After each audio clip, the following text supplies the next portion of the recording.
Let's get in the week. It's a berm, it's a berm. Next on Python Hunters. Nate! Burmese pythons have invaded the Everglades. They're a problem, and there's more and more of them. And to find out how they got here, the Python Hunters get up close and personal. More snakes than I've ever seen. They're spreading out because there's too many in one area, so now we're seeing them around people's homes here. Don't let him go to the water. Oh, she already started the musk. Spewing all over the place. He just tested the wider. Nice try, little buddy. Burmese pythons have invaded Florida. To eradicate them, the state's issued 15 special permits to snake experts. And these men got permits numbers 1, 2, and 3. Biologist Sean Heflick has been chasing, studying, and breeding reptiles his entire life. I've never been afraid of snakes. Exotic reptile breeder and cop, Greg Graziani, knows his pythons inside and out. I got my first Burmese python when I was 12 years old. Python breeding pro Michael Cole has sold his designer color mutations for as much as $25,000. I've learned about reptiles the hard way. I didn't go to school for it. It was a passion. Now, these snake breeders are defending the Everglades.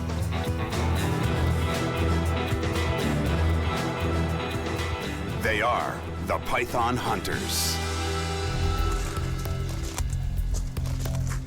Yeah, people think when you say island that it's a nice cleared out space that you can maneuver in. I don't think they really catch the grasp of these tree islands out here. Oh, well, they're thinking palm tree, margarita.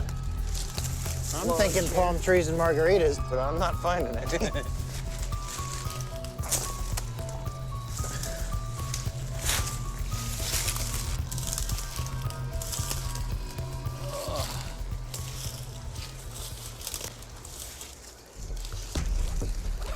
Hey, I got a python! What? You, ow, whoa! You hear me? Yeah, I'm coming. I got him by his tail, Keep talking to me. right here.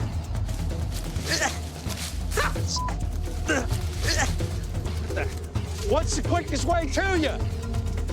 He is Where you hot. at? Keep He's talking. not happy. Here, Keep talking to me. right here. Wait. Oh, there he is. I told you I was kidding. Look in his eye. Watch. He just tested the wider. Yeah. Came across that thing and it bolted, just trying to get away. And I laid my hands on it, and when it realized it couldn't get away, came back at me trying to defend itself, and a little too close for comfort.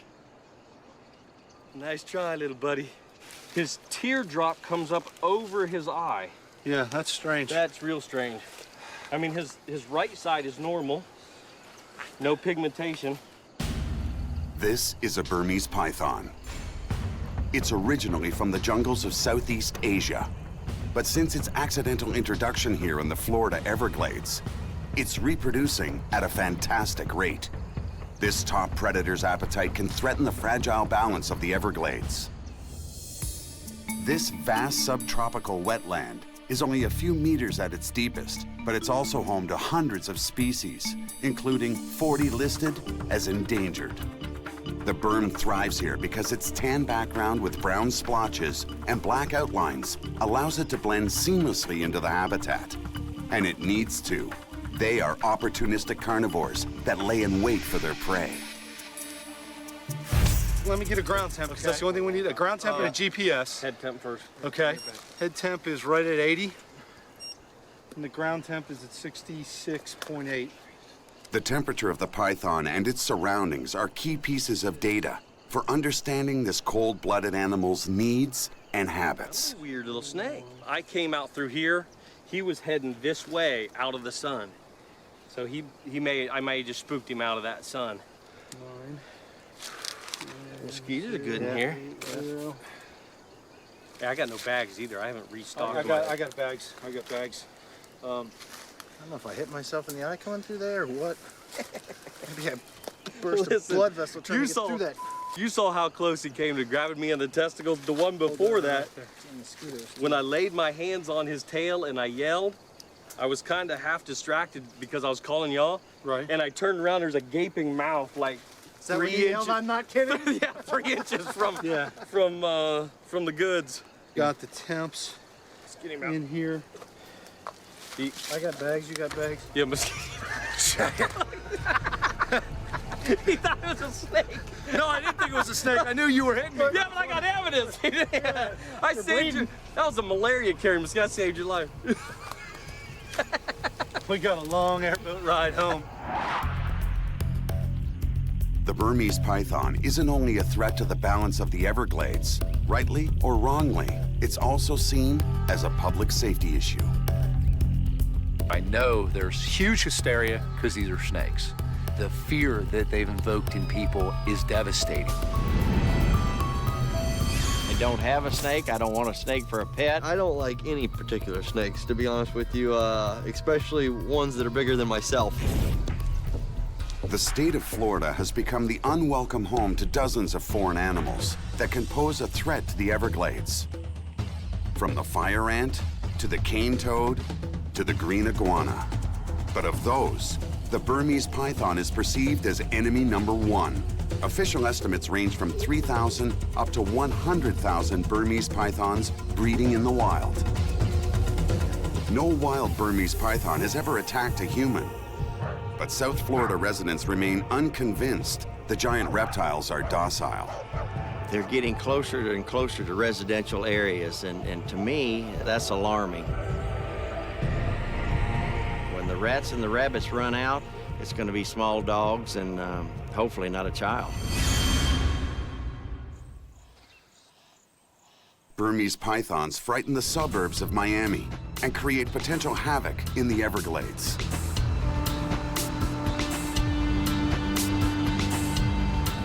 Some blame irresponsible pet owners for releasing these snakes and creating both the problem in the city and the python explosion in the Everglades. The search is on to discover the truth. A snake is best studied if it's captured alive, and the best way to do that is to capture them by hand, if you're experienced enough to know what you're doing. Depending on how big the snake is or what kind of brush you're in, you can lead the snake around by its tail. This is where they evacuate. This is where they release their musk. That's a snake's other defensive weapon, a highly odorous cocktail of musk, urine, and feces. It is not fast enough to get back and get a hold of my feet, my legs. If it bit my shoe, big deal. I've got boots on. Get down, you can literally just hang onto the tail.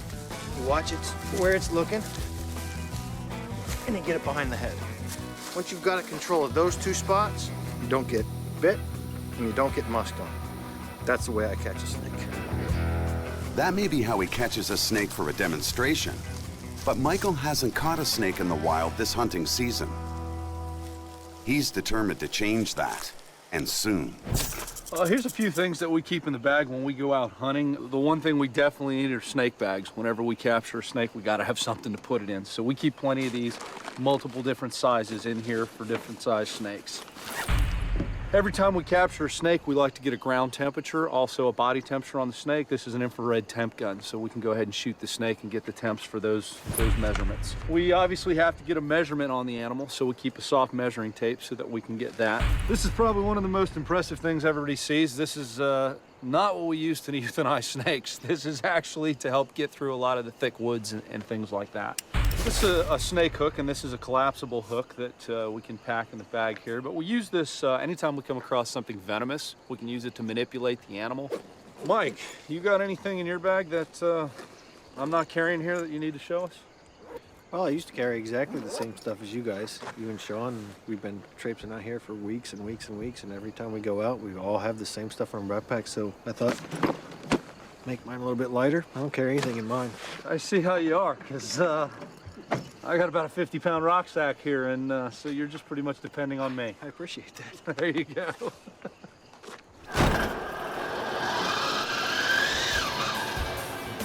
Smooth as silk.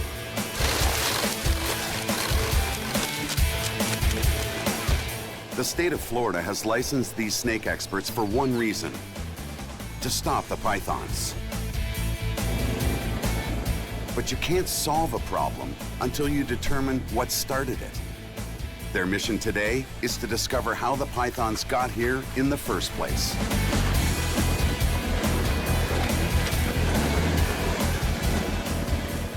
No one knows. My colleagues, the biologists, and the local media and the politicians, we don't have any idea what's really, truly going on in the environment. Surprisingly, little is known about Burmese pythons in the wild. Theories on how they may impact the Everglades are educated guesses at best. Every python they catch provides much-needed data. Bright day, sunny. The hunters start at a site where pythons have been recently reported. They first check in with the dispatcher at the Florida Wildlife Commission. This is Michael Cole, python hunter. Yes. Yes, we're gonna do a hunt this morning. Permits number 1, 2, and 3. Thank you. Bright day, sunny. It's a good day. I think we'll do well today. Spot temperature readings indicate the rocks are warm enough to attract basking snakes. 106.8, that is insane. When hunting for cold-blooded animals, temperature readings are key. Burmese pythons need to use the sun to control their body heat. A lot of little game trails through here. This is a perfect little haven. Yeah, no doubt, no doubt.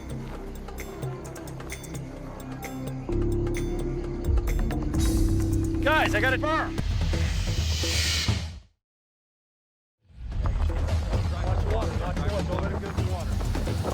Grab the hook, other side, Greg.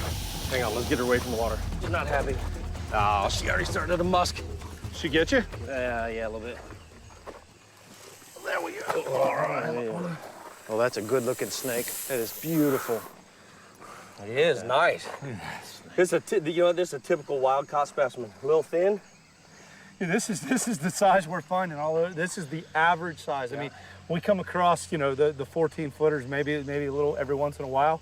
But what do you think? You guys want to take guesses on this? I'm saying 9.5. I got 10-2. Got her? Let me grab. Way to get your bag, get some measurements, GPS, all that fun stuff. Yeah, this was a good day for this. The goal of all this hunting is to collect data. There you go. The snake's size, 38, she's 98, total length. GPS coordinates of its location, 0.52480. its temperature, 74.4. its general health. Every piece of data is a clue in understanding how the pythons live out here. We need to find out what these animals are eating, where they're at, how big are they, how quickly are they reproducing. He's about to get musked Michael, on. Look Michael, down. a little closer to your face. I can't get it in this thing. This snake is going back to their state-licensed reptile facility. Hang on, what is... Captured Burmese pythons are either humanely euthanized or kept for further study.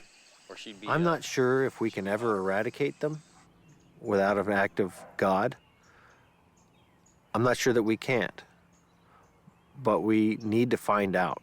Get another one. One down. But the big question is, just how did thousands of Burmese pythons get in the Everglades in the first place? Well, There are two theories. here's Miami.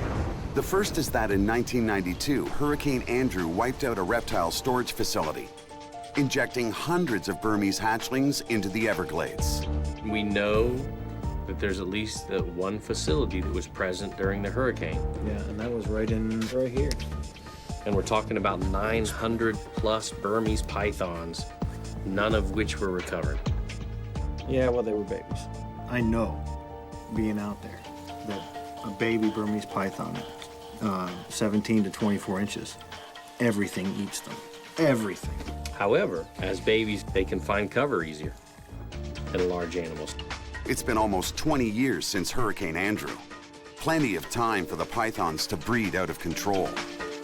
We're talking about, in a hurricane setting, the area was flattened. And we're talking about an animal that has evolved in a geographic location where monsoons are commonplace. Yeah. Probability doesn't have any logic to it. In the wild, Burmese pythons can lay a clutch of 30 to 40 eggs every reproductive year.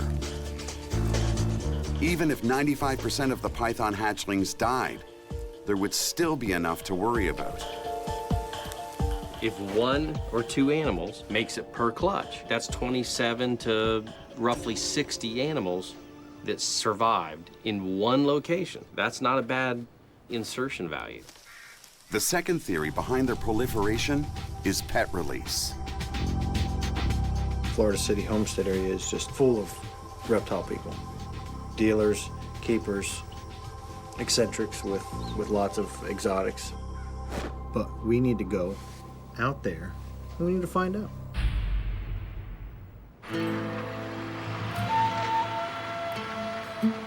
It's South Florida farmers who often have a front row view of the extent of the python invasion. I wonder if that bird realizes the danger it's in. That'd be a tasty morsel for a python. The farm of Larry Dunnigan and his son Mark borders Everglades National Park. Squash and pole beans grow here a few months a year. The rest of the time, the fields are home to rats and rabbits. And it's only a few kilometers from the epicenter of the python explosion. The snakes, that's where they go for dinner. In August, we start preparing the land for fall plantings.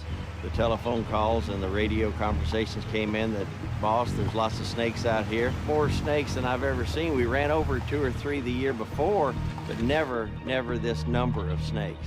All through the day, they kept calling us, telling us, you know, here's another one and another one and another one. And one day we ran over 11 the first day, 9 the second, and 3 the third.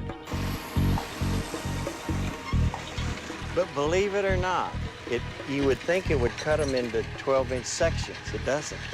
It doesn't. They're tough. They're tough. Larry only started seeing the pythons after Hurricane Andrew changed Florida forever.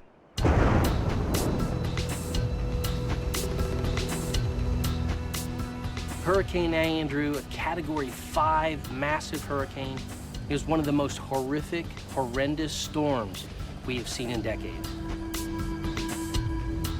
Swept right across South Florida and literally decimated and flattened anything and everything that was in its path. One of the things that was in its path was at least one breeding facility and wholesaler that contained hundreds of Burmese pythons. This was used as a reptile warehouse back in 1992, just prior to Hurricane Andrew. Lieutenant Pat Reynolds is the Florida Fish and Wildlife officer who inspected that python facility just weeks before the storm. As you can see, the flimsy nature of the plastic-coated roof, the wind's blowing it. Inside this plastic warehouse of reptiles are these snakes stacked like this just prior to Hurricane Andrew. And when Hurricane Andrew came and took everybody by surprise, we had no idea this storm was going to come and get us or what magnitude it was going to be. These guys didn't even think about removing what they had in here. So what they found out when they came back, nothing was left. Not a pipe structure. Obviously, all this plastic blew off. 200-mile-an-hour winds just shredded that stuff. These things are all stacked. The wind comes and just throws them like frisbees out into the Everglades. Lucky for the pythons that they landed in a subtropical climate with a lot of food, plenty of water, just a great all-around ecosystem and habitat for those pythons to survive. You know, of course, they're going to get picked off by predators. Parasites might get some.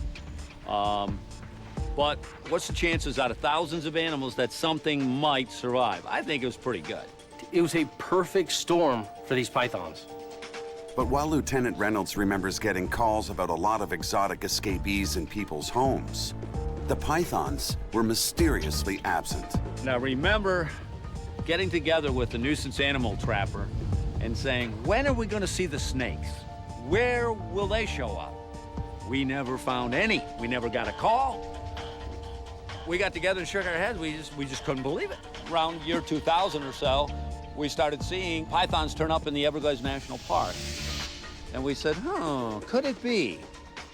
That's a good possibility. It would have taken many years for some of these animals to get up to breeding size and to get enough of them around. And then all of a sudden, they're spreading out because there's too many in one area and they have to spread out in different directions. So now we're seeing them in the urbanized areas around people's homes here.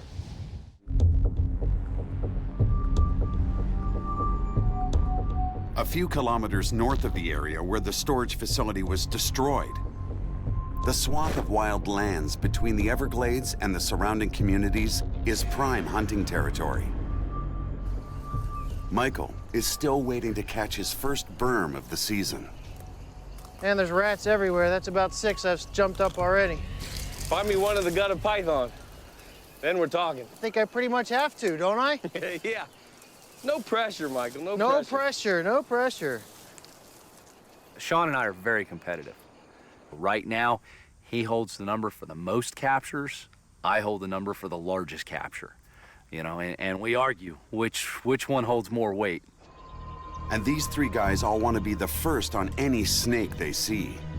I mean, no pressure.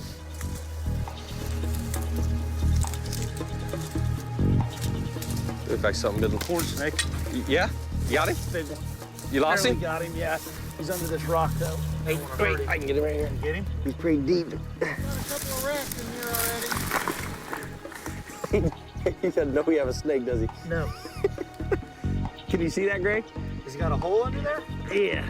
Oh, here he comes. What do you got? There we go. Hello, buddy. Oh, wow. Yeah. Good teamwork, man. All right. It's a small corn snake, a non-venomous native species. Adults can reach from 0.6 to almost 2 meters in length. Actually, I think he's probably due for a shed. He's Getting ready to go in? yeah, he's kind of dark. And He's big for all the other ones I've seen Yeah. around here. This animal here has really thick black bands. Yeah. I mean, usually that's just one scale, and you got like a scale and a half there. He's warm enough to be on the move today. Tempt that rock. I'll bet it's over 80 degrees already. 84.9. Yep. That's your high-tech data collection instrument. This works, man. I'm still old school. Listen, you can't get the cop out of him. Look, he's got. That's right. Press hard, 5 copies. But as the hunter who hasn't caught a python yet this season, it's Michael Cole who gets squeezed the most. Why don't you go down that way, because I'm going to turn him loose here, and I don't want you screaming snake when he crawls up. Sean and I have kind of been looking at him as the unlucky rabbit's foot at this point, and hopefully that'll change, especially for Michael's sake. But you know, though, every python we've found has been heralded by an indigenous snake first. Yep. So, Yep. we're on the right track. This is nice. There's a little shelf. You know, Michael, I don't know, you know, he's a squirrely kind of dude. He could just pull it out in the end, but right now he's playing out of a hole, so we'll see. Make sure you keep looking for sunny spots, because that's where they're going to be. Yeah. No, there's lots of little patches of sun. As long as I can get through here, I'll get it. Good luck. There is no background of chasing Burmese pythons around the Everglades. We can't go back and read a book about how it was done in the 1950s because they weren't here in the 1950s. So we're making it up as we go along. Hopefully we'll keep moving forward and we'll keep catching snakes till they're all gone. Guys, you got that untied? What's that? Make sure it's tied up. FWC just called. They've got a python in a dumpster. We need to go get it for them. The hunters are on call anytime someone finds a large exotic reptile. The boa constrictor certainly qualifies.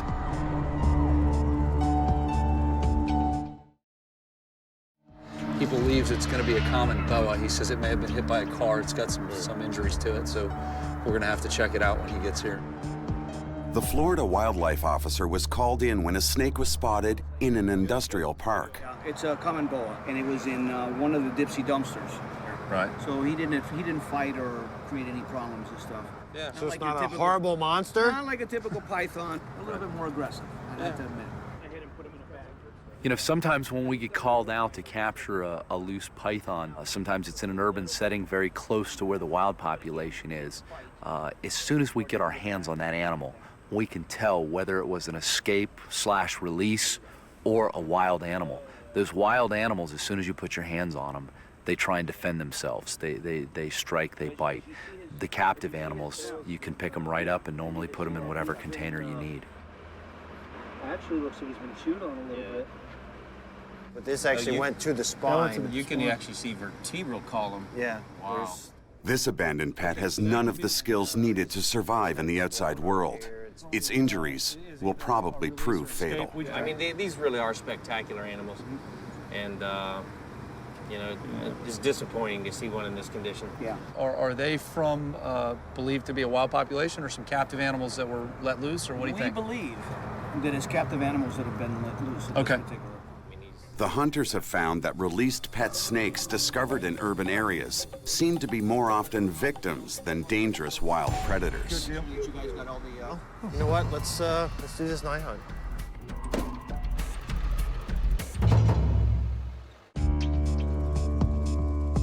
As the sun sets over the Everglades, cold-blooded snakes like to slither out onto the roadways to soak up the last bit of heat from the day.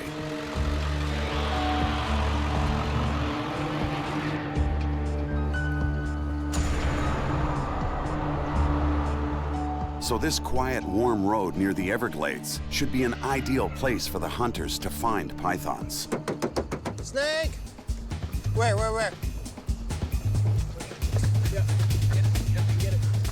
There it is. Get it. What? You got him? Oh yeah. Look at that. Nice banded water snake. Look at that pretty little animal. Look at that. Is he getting ready to musk you? Yeah, a little bit. Awesome little animal. Look at that tongue action. He's not bad. This lights off here. He's healthy. Look at that belly Nice color. coloration on the belly there with the reddish-brown checkers. Nice banded pattern.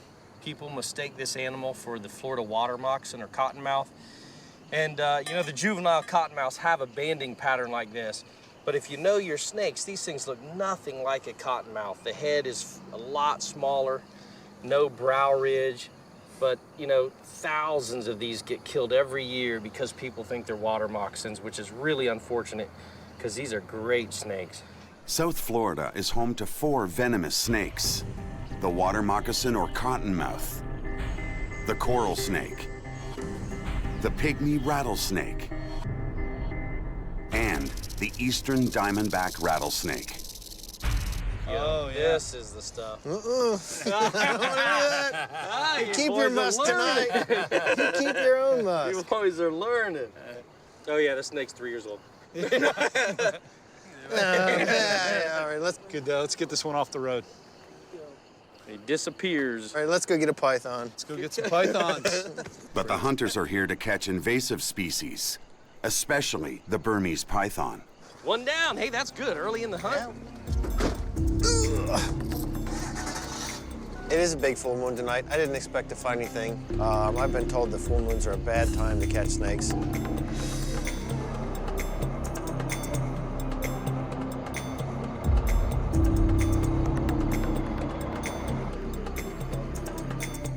Stop. Snake. Where? No, to the right. Let's get in the wheat. What do you got? Went in. Get in there. Get in there. It's a berm. Yeah.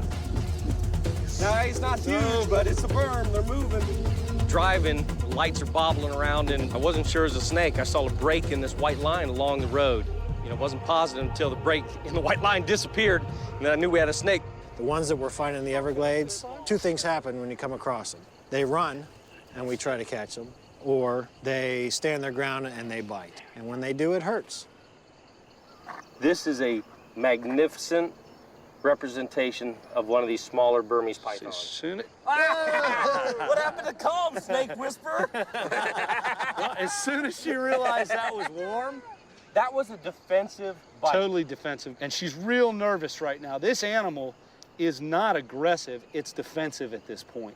This animal is trying to get away from the situation that it's in. Oh, yeah. The typical adult size of berms in the Everglades is 3 meters for males, 4 meters plus for females. We get this tape measure right here at exactly 54 inches. This snake is just half that size. I'll say he's warm, but he's been around your hand. Look at that, look at that. Oh, he's like so close. Yeah. So close. So close, wants a piece of you. Come on, little girl. It's all right, girl. She's gonna take advantage, isn't she? So you got 2 rows on the outside and the top, 2 rows in the middle, and then 2 on the lower jaws. These have approximately 100 teeth inside this mouth, and they're all needle sharp. And it's all covered by this flesh, real soft flesh that pulls back. And when that animal sinks those teeth in, those teeth are curved backwards so that nothing can get out of its mouth. That's what they do. They're opportunistic.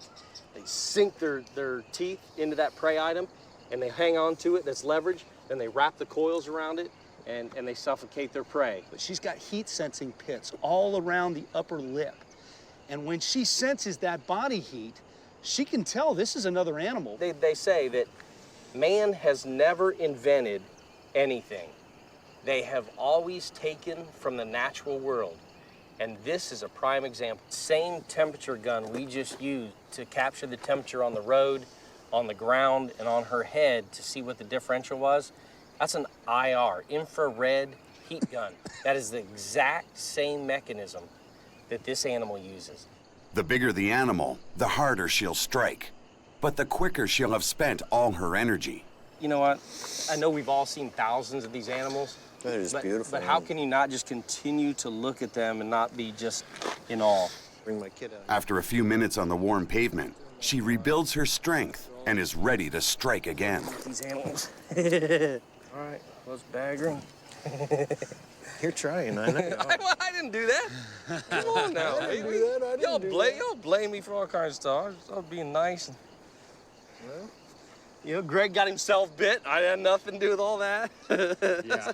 Good catch. All right. Good to see, man. I was looking at the shadow on the left. Ooh, she put out a lot of musk. And I can smell that musk from back here. Yeah, right. Stop lying, Michael. That's you. All right, y'all set, Mikey? Let's get him. All right. All right, you're the eyes up top, man. Let's find them. That's 1 snake each for Sean and Greg. But Michael's still looking for his first.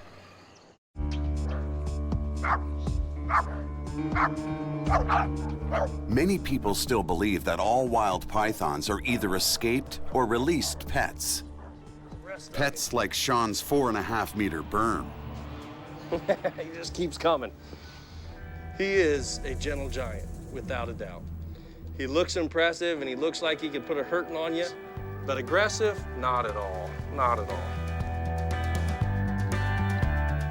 I got my first Burmese python from a lady I met.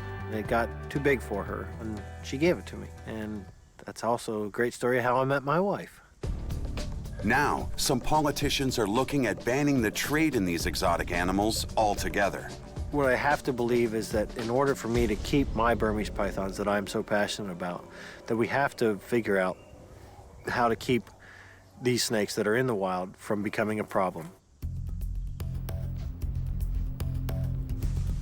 For exotic animal breeders, combating misinformation about pythons is a priority mission. I think Burmese pythons originally came in the pet industry out of a machismo factory.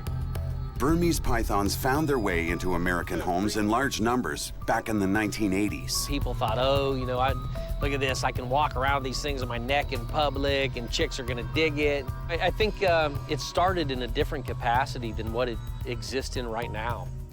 Now, with advanced breeding methods, they come in a variety of color patterns.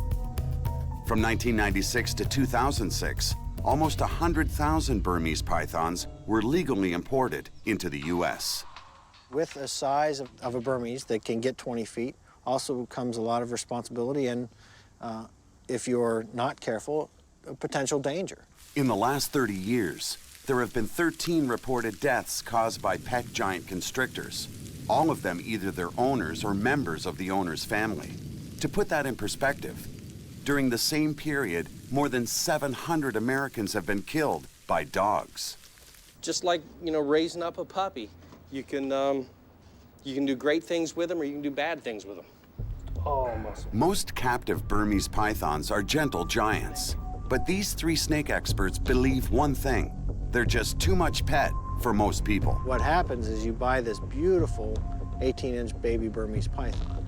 you love it and it's a great pet and you handle it, and a year later it's 8 feet long and you handle a little bit less often.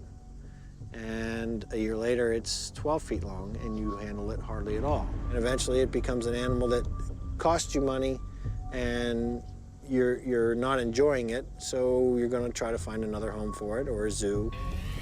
Or release it into the wild, as many believe pet owners have already done. That's why the python hunters are working to round them up before they destroy some of the Everglades' indigenous and endangered species. But Greg and Sean are taking a break from the marshes to conduct some python intel. It's Amnesty Day at the Miami Zoo. If there's one place to size up a pet release problem, it's here. That's a nicer animal right there. All pet Burmese pythons in Florida have to be registered with the state at the cost of an annual fee. On Amnesty Day, owners of pythons or other exotic animals can surrender their pets. No questions asked. It's one of Florida's ways of keeping these species out of the wild. What we typically see in these amnesty days is that people just intermittently arrive with snakes, sometimes giant constrictors, Burmese pythons, retics. As they pour in, you know, they'll register them in with FWC, and then, you know, we'll take a look at them and see what we got. It's not long before a snake arrives that proves how large and how quickly a python can grow. They sell it to you, it's only about this big. And then you feed them, you take care of them, and it grows and 5 grows feet, and 6 grows. feet. It's about that big around. And we got a Chihuahua who's about this big around. So Not a good idea. yeah. They're awesome animals. Even though I love the Burmese python, for one individual, they can't be too much of a snake. We didn't have the room for them in the house we're in. It's an apartment. We have like 5 people living in it, and it was getting too crowded, and they were getting big. We're just securing this is a large albino patternless Burmese python. The hunters note that of the 9 Burmese pythons turned over today, all but 1 are unusual colors. This raises an important question. Why aren't the designer pythons, why aren't these color mutations represented in this wild population? I don't think we found one. After investigating both the pythons found in the wild and those found in the suburbs, the hunters believe there are 2 different explanations for how they got here. The snakes that we're finding are mean, they're nasty, they're wild type. It's not lending itself to a whole lot of credibility that pet owners are releasing their pets. Those random animals causing all the hysteria in the urban areas are likely pet releases and escapees. Look at the Amnesty Day. What are we getting? We're getting albinos, we're getting green patternless albinos. The animals that are escaping in suburbia with all of the human activity and all of the malice in general, you know, against snakes, right. The snakes don't make it out. People don't like them, so when snakes come across people, snakes get killed. The other reason for their spreading can be linked back to the reptile storage facility hit by Hurricane Andrew in 1992. It sent almost 1,000 hatchlings into the Everglades. Remote area, plenty of time, plenty of food, kind of like a slam dunk. A genetic study of the animals in the Everglades shows they're closely related. Sean finds that many of his fellow biologists are convinced once they see the data. A lot of the people that started off as, oh yeah, it's pet trade, it's pet industry, it's them releasing their pets wantonly into the wild, have now, when faced with this new data, they get it. They understand that it all points to Hurricane Andrew.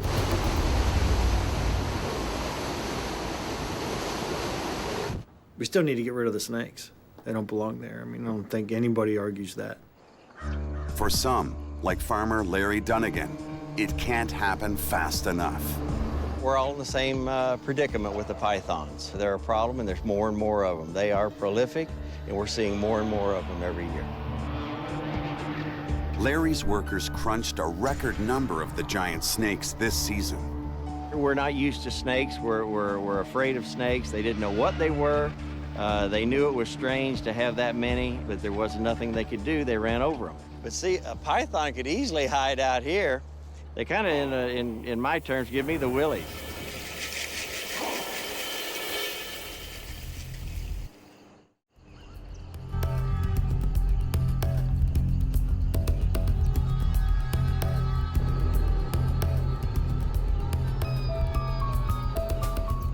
The red shoulder hawk just took off the road with a snake in his talons. Now, it's time for the hunters to use the knowledge they've gained to help them find the Burmese pythons.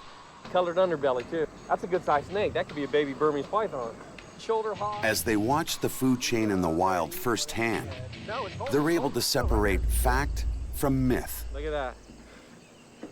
The red-shouldered hawks, the ospreys, they're feeding on these baby Burmese pythons. That's just free food. The hunters say that it's a media myth that pythons have no natural predators. I've heard it said over and over again on the news. No Burmese natural pythons predators. have no natural predators. Yeah, So okay. How do you explain that? Well, that's because the individuals saying that don't know what they're talking about. They don't know anything about Burmese pythons, and they know very little about these ecosystems, these habitats, and how the whole predatory prey system works out here. I have problems with authority. Always have. You know, I don't think I'm going to change. And I think my biggest issue comes from people that don't know what they're talking about. The birds. Huh? What about the birds? It's been up there. They know the Everglades are full of dangers for Burmese pythons and python hunters. The alligators that are out there, the crocodiles that are out there, the Burmese pythons that are out there. I know we've got, black bears, we've got hogs, we've got Florida panthers. But there's a lot of people that probably say, I don't want to run into that. I hope we don't find a panther. I'm a little bit intimidated by that creature. Absolutely. Licensed by the Florida Fish and Wildlife Commission as python hunters, the guys know that FWC officers face more dangerous threats. Hey guys, we're gonna check out this memorial here. Gotcha. This monument honors 2 officers killed in the line of duty. People come and go, wow, now you're dealing with crocodiles and venomous snakes and large constrictors. Isn't that more dangerous than law enforcement? And no, people are more dangerous.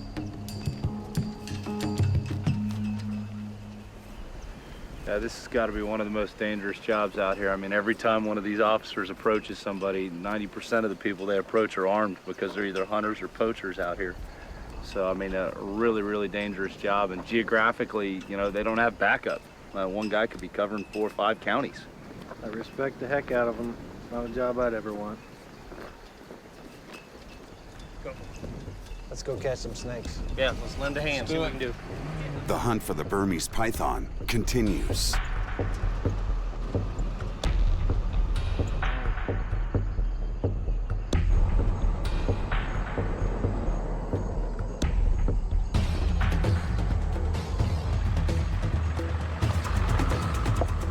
Snake!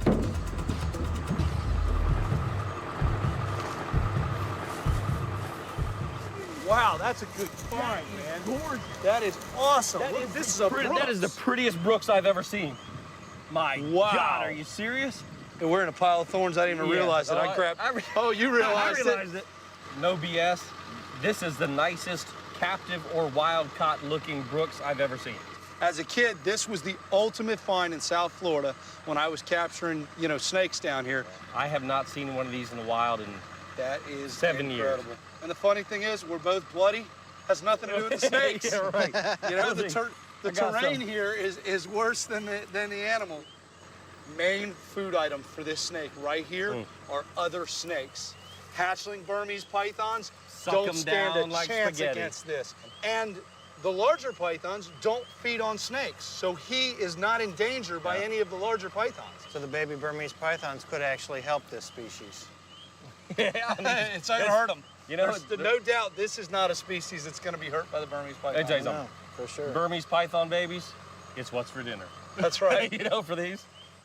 We're gonna just let him go and let him find his own way don't know here. exactly where he was Not in my going. pocket there, buddy. We have to Unreal. come back and check on him someday. All right, look, we know they're up. We know they're sunning. There gotta be pythons out here. Let's get some pythons. That You side. saw the snake, you realized that was a Brooks King, and you froze. Like, All right, hang on. oh This my, time- like the light. Hang on. He didn't even This know is what how it we're gonna was. do this. Give me your belt loop. When I go over the side, he's coming with me. Michael still hasn't caught a snake. He's really got to prove himself.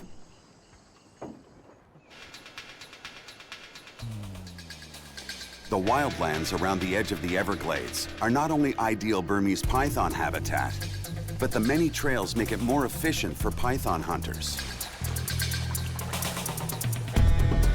There's another game trail over here. Which means Michael really needs to find a snake. If you don't find one soon, we have to come up with a sacrifice to the snake gods. And I mean, you know, it makes the decision pretty easy. I got a sharp knife too, buddy.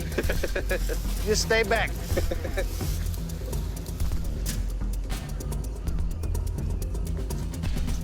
Bob! You got one? Yeah. Sean, get under the rock. Get it. Oh, Hang on, Spray hang on, all hang on, over. hang on, hang on. Don't let it Hang get on, under the rock. No. You got it? That's spewing all over the place. Ah! You got him? Yeah. That's a... Whoa! Whoa. Yeah. He likes Come you. to Papa. Yeah, you hold him. So I just grabbed his tail and I'm yelling to Sean, grab it before it gets under the rock. Time he got over and grabbed that, I realized the rock was only that big. But hey, you know what? I won't be quite as excited next time, but this one was good. That is a great snake. Let's get him us out let's get him out up in the on open some- somewhere. Out of this hole here so we can get all our measurements and everything on this guy. This animal's healthy. It's another wild python with natural colors. Further confirmation that they're not finding specially bred Burms in the wild with albino or other color mutations. Look at it. This animal's strong. You know, he's fighting. He's not listless. No, he Good- found a good place good to hide tongue in that action. cold weather. Nice muscle tone. Guys, let's get a quick temp on this guy before we handle him too much. All right. See where we're at here. Shoot that. 78.1, max read. He's reading about the same as the ground. Hey, I went first last time. Let's guesses, length. 6'8". Okay, you're saying 6'8". I'm saying 7'2". 7'2.5". Isn't that how that works, right? Give me the vent first. I got 96 overall just because I'm staring at it. All right, Sean, you beat me by a half inch. It didn't make that long to me. It's all how you play it. It's all how you play the numbers. 2.5 meters long.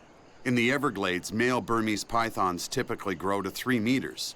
So based on its size, this one's probably less than 2 years old. All right. You got another bag? Hey, Picks. I gotta say, Yeah. Mikey, welcome to the club. Here, you too. Yeah, Have some right. spooge. Then they use it as a spooge hand. Yeah. Dang it. It's exciting because it's my first, catch for the season. It's my snake. It's my catch. These guys got to stop ribbing me. So now I'm gonna see. I'm one of those guys. Sneaks past. I'll have more catches than both of them in no time. This thing's got a lot of energy. You want to see how cooperative this guy is? Yeah. Yeah, there he goes. Got it? Oh yeah. He's still pissy. Oh, more crap. Literally? Literally? All right. Man. Yep. Good deal. Minus one more. All right. Good job, boys. Good job. All right. Their journey has allowed Michael to catch his first python of the season. And in the face of the ongoing debate, help explain how these snakes first started breeding in the wild. Since Hurricane Andrew in 1992, just over 1,300 Burmese pythons have been captured. With thousands of the snakes still breeding in the wild, it's but a drop in the bucket. Snake. The work of the python hunters is needed more than ever.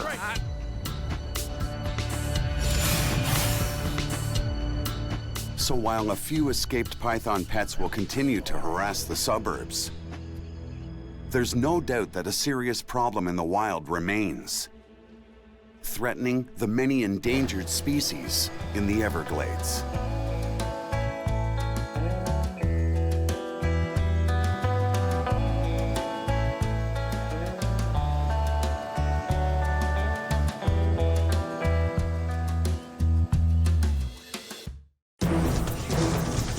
All right, I got something moving. Pull them out. They're back. Talk to us. Burmese pythons. And the trio who hunt them down Bring your stick. and take them out. Don't get bit. We're good to go. The python hunters return to the Everglades. Snake! This time with a new generation. Oh, yeah, there he is. He's climbing. He's climbing the tree. Their mission, stop an invasion We just got stumped by a newbie. by critters that don't belong. Invasive reptiles threaten Florida's wetlands. Iguanas, Nile monitors, and the most notorious of all, the giant Burmese python. Snake, just firm right there. You got him? Oh, yeah. Now 3 men join forces to defend the Everglades. Biologist Sean Heflick. He's been chasing, breeding, and collecting reptiles his entire life. I've never been afraid of snakes. Exotic reptile breeder and cop, Greg Graziani. He knows his pythons inside and out.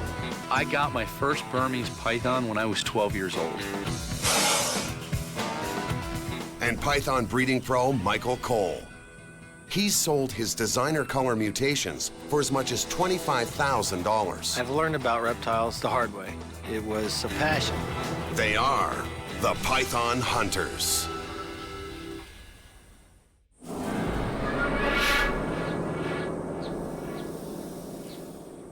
It's the new season of python hunting. Here we go again. Let's go catch some snakes. Let's get out there. Yep. Today's mission, discover if Florida's bitter winter put a serious dent in the Burmese population.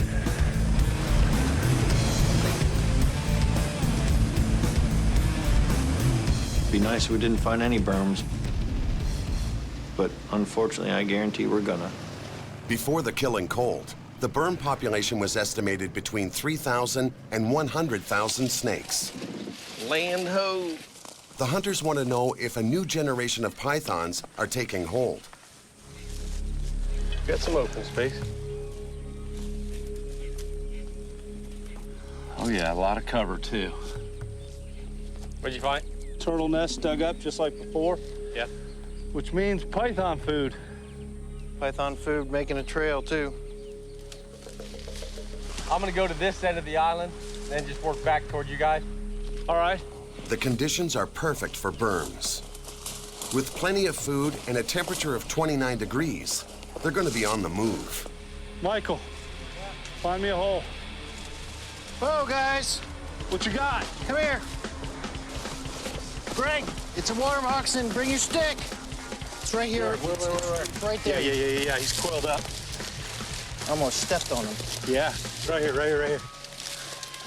Bolton. He's a runner. Don't grab it with your hand. No. He's back up in the... He's on that... You see him over there, Mikey? No, I don't see him. Careful. There he is. There he goes. Yeah, he's flashing me. Also known as a cottonmouth for its white gaping mouth, this venomous native of Florida can grow over 1.5 meters long. Its fangs can inject enough hematoxic venom to destroy human limbs and tissue. All right, got his tail here. Hold on. Don't get bit. I'm gonna do my best. I didn't actually see him till he moved. All right. Got him. He mucked all over the place. I can see. Yeah, he did. To get him out of here where I can get into a safer spot with him. Ouch. God, I love these guys.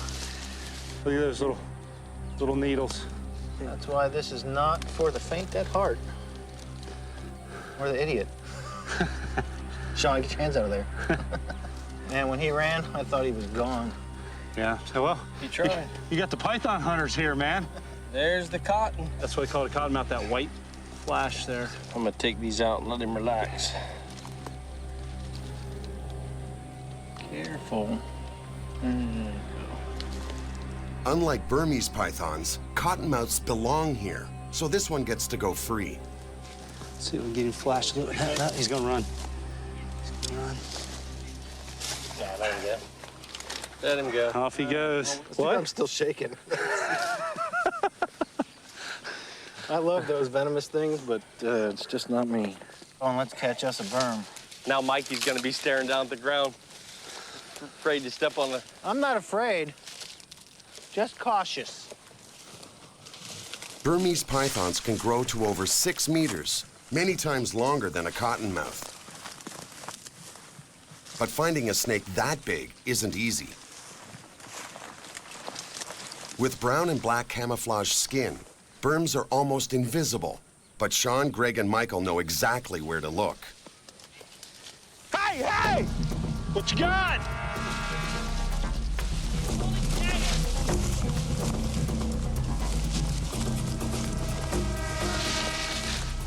Talk to us!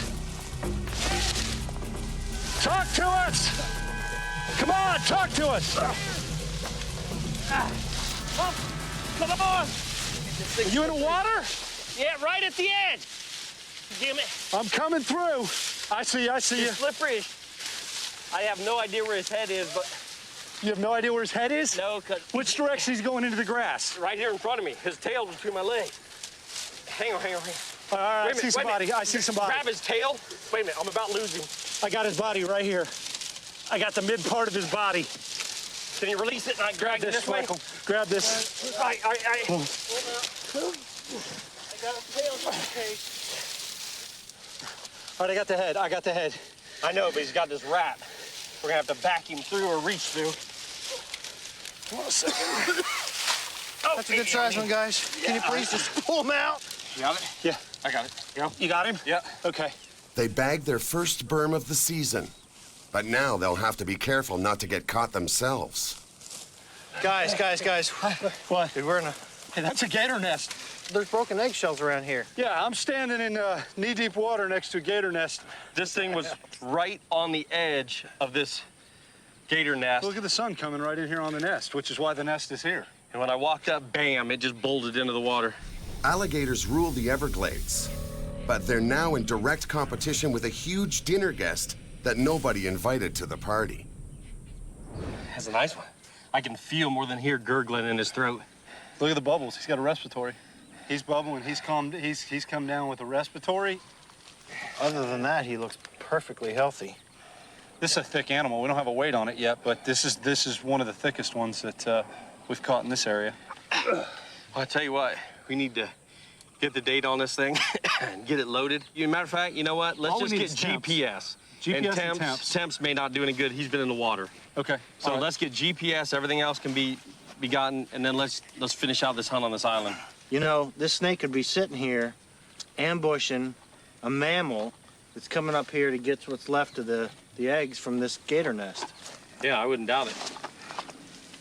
That's a big snake. The temperature and GPS location of every python is key data to help wildlife authorities understand the species' movements and habits. I got one here to send to Fish and Game.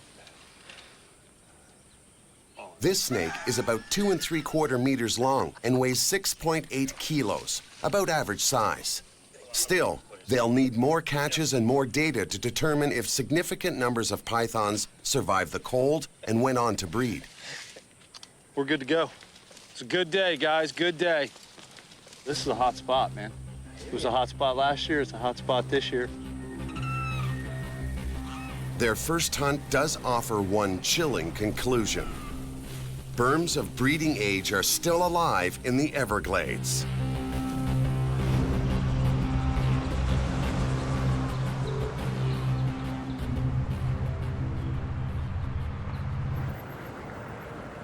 With a Burm in the bag, the python hunters decide to chase a new invader lurking in Florida's extensive canal system: iguanas. Just over this wall is one sitting. As soon as we crossed this street, we saw one sitting over the wall. So when we approach that wall, we're gonna have to be you know, real stealthy to get over there and get close enough to them. Let's check those out. Let's do it. Florida's wild iguanas are mostly descendants of ship stowaways and escaped or abandoned pets. They number in the thousands and burrow into canal and bridge embankments. And that's another invasive reptile problem Florida can do without.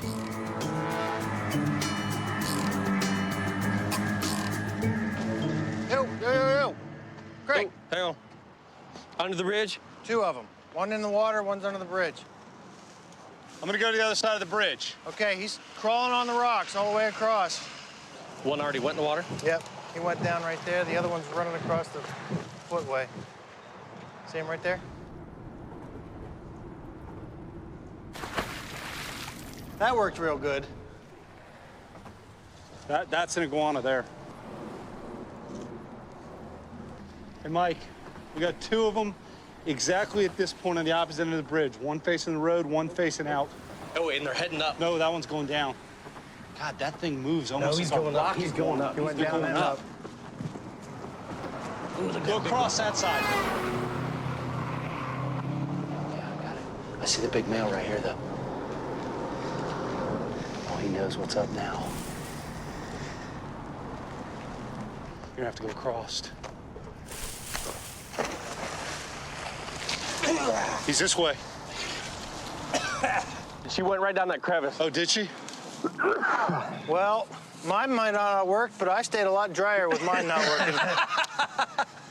That was a nice big male, though. Yeah. It was. It was You real were bright red, inches too. away from him when you dove in on him. You see him, he wasn't happy too. Well, I Big old thought- head bob, here like, we I don't go, know what 'cause you're he started doing. This is good. I say we at least. There goes my sunglasses. Oh, did you have them on? Yeah, they were on top of my hat. They should be right out there. There they are. Is that them straight out? It looks like a white. I think I see them. No, they're about halfway up, halfway down. Looks like they're kind of trying to float. A little farther out. No, out. No, straight out. Dive right there. Right there.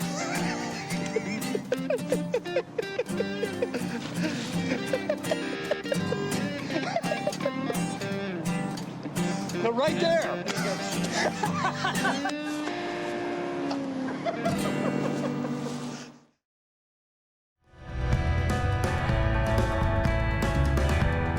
Whether catching iguanas or snakes, the python hunters are always busy. Tonight, they're out combing the roads. Snakes are attracted to asphalt warmed by the day's sun. It's a good bet they'll find one. Mike, you got your glasses? Yeah. Hey, Snake. snake, burn.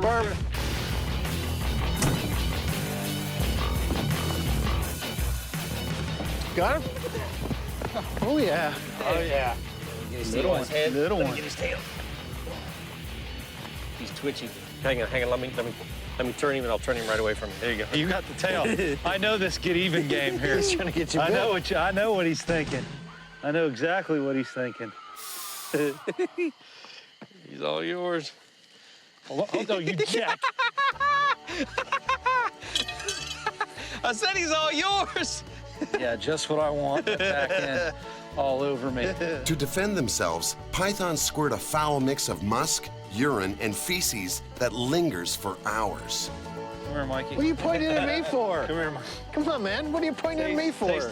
Go ahead, got one hand sexing for me, Michael. Sex it for you, but let me hold. Of course, it's a girl.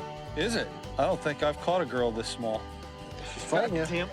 I don't care about getting bit. I didn't You do keep it. putting this tail on me. You keep. I didn't do anything. I thought you wanted with it. this dang tail. It's I'm like you telling wanted it. I'm not taking the blame I was just looking for scars and stuff. It's a good-looking animal. Looks pretty healthy too. I'm not overly happy. Huh? Okay, we all ran out of the truck. What are you doing? God, jerk. Delicious. You guys have given me the tail twice. He's not happy. No, he's not. You want to hold the snake and I'll do that? You got him? Yep. Hold on, both.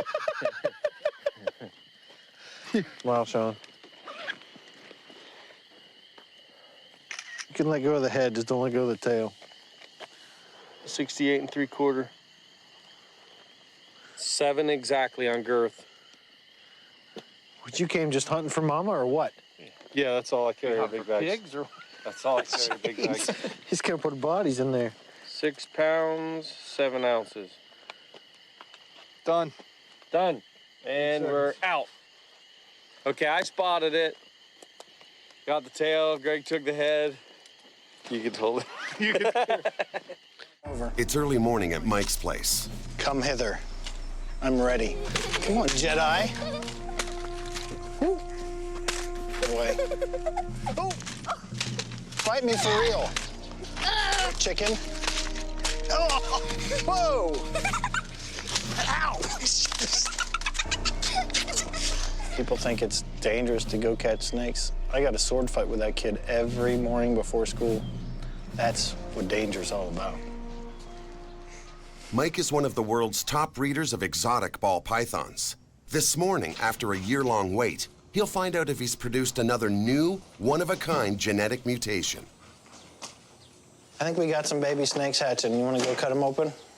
Yes, please. By mating snakes of different colors and patterns, Mike hopes these eggs will produce unique and valuable skin designs. To assist in the hatching process, he cuts the shells. This is the most exciting thing about being a snake breeder is sometimes we're making brand new, never seen before color mutations and pattern mutations.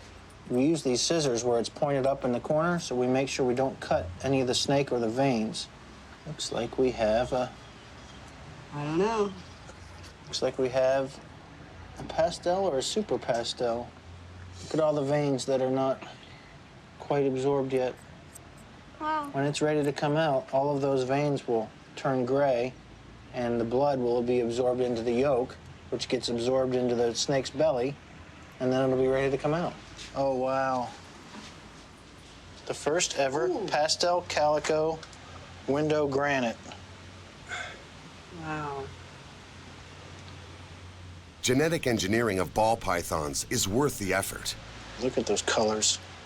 Each one of these snakes could fetch up to $12,000 from collectors. Feels kind of like rubber. And it's a boy. All right.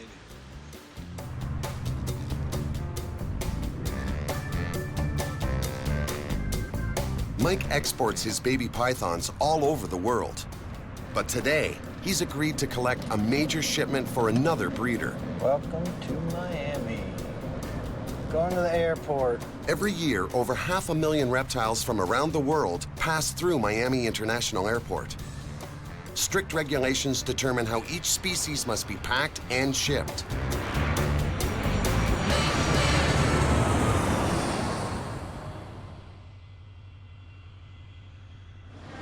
Is that Joe's shipment? Yep. I'm gonna pick that up for him. All right. Let's go ahead. You got both of them? Yeah. All right.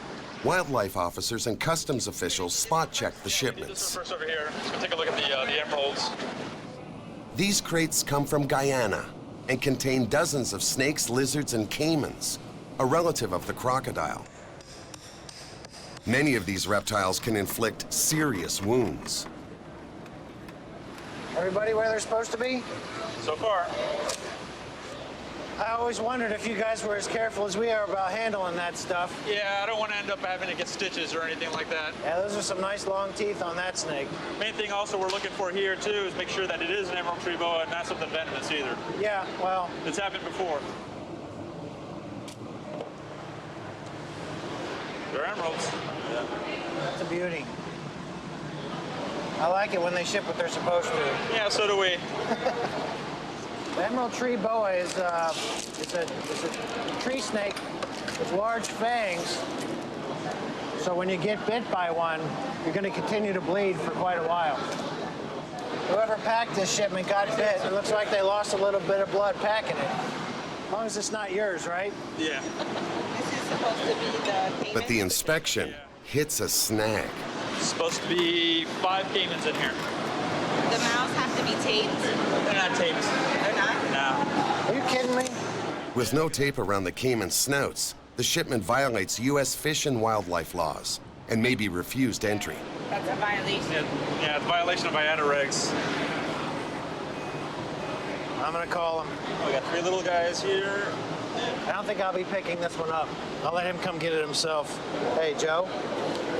Hey, I'm at Fish and Wildlife doing your inspection. Yeah, your exporter didn't tape the mouth of these caimans. There's going to be a problem. Yeah, no, they look great, but you're going to have to come pick this shipment up yourself. Yeah, I'm looking at him pull them out right now. No, it's not clear tape. There's no tape on it. He's trying to bite. Definitely not taped. All right, I'll tell him you're coming because I'm not picking it up. I want nothing to do with it. I'm not taking a wildlife violation. All right, bye. He's gonna have to come down here himself. I can't take the shipment. Joe will have to deal with the wildlife officers in person. He could face thousands of dollars in fines. As the wildlife officials open more crates, there's even worse news. Loose snake. Loose snake? Loose snake. What is he? They're baby rainbow boas. One right there. Another one here. Unfortunately, that's probably one bag with the rip in it. There's right here on top. Here's your empty bag. There's 5 missing.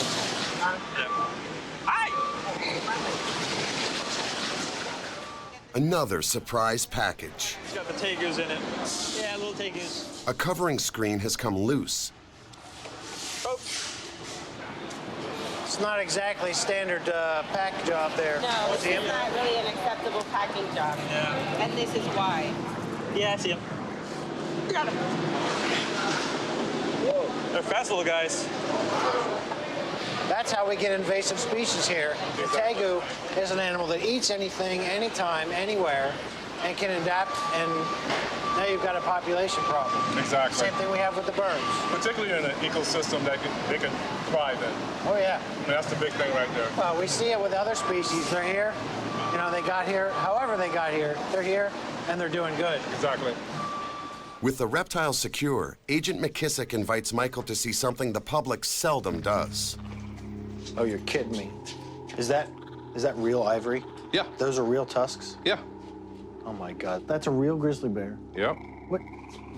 What are people thinking? Worldwide, the black market in wildlife is a $20 billion business. Of the hundreds of thousands of animals smuggled annually, many are reptiles. That's cobra.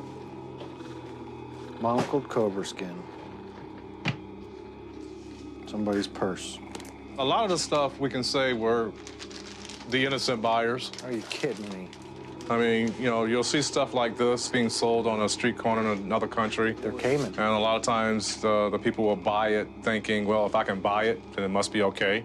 We've gotten better at our job in detecting it, but at the same time, when you have individuals who are looking at the profit aspect of it, particularly when it comes to reptiles.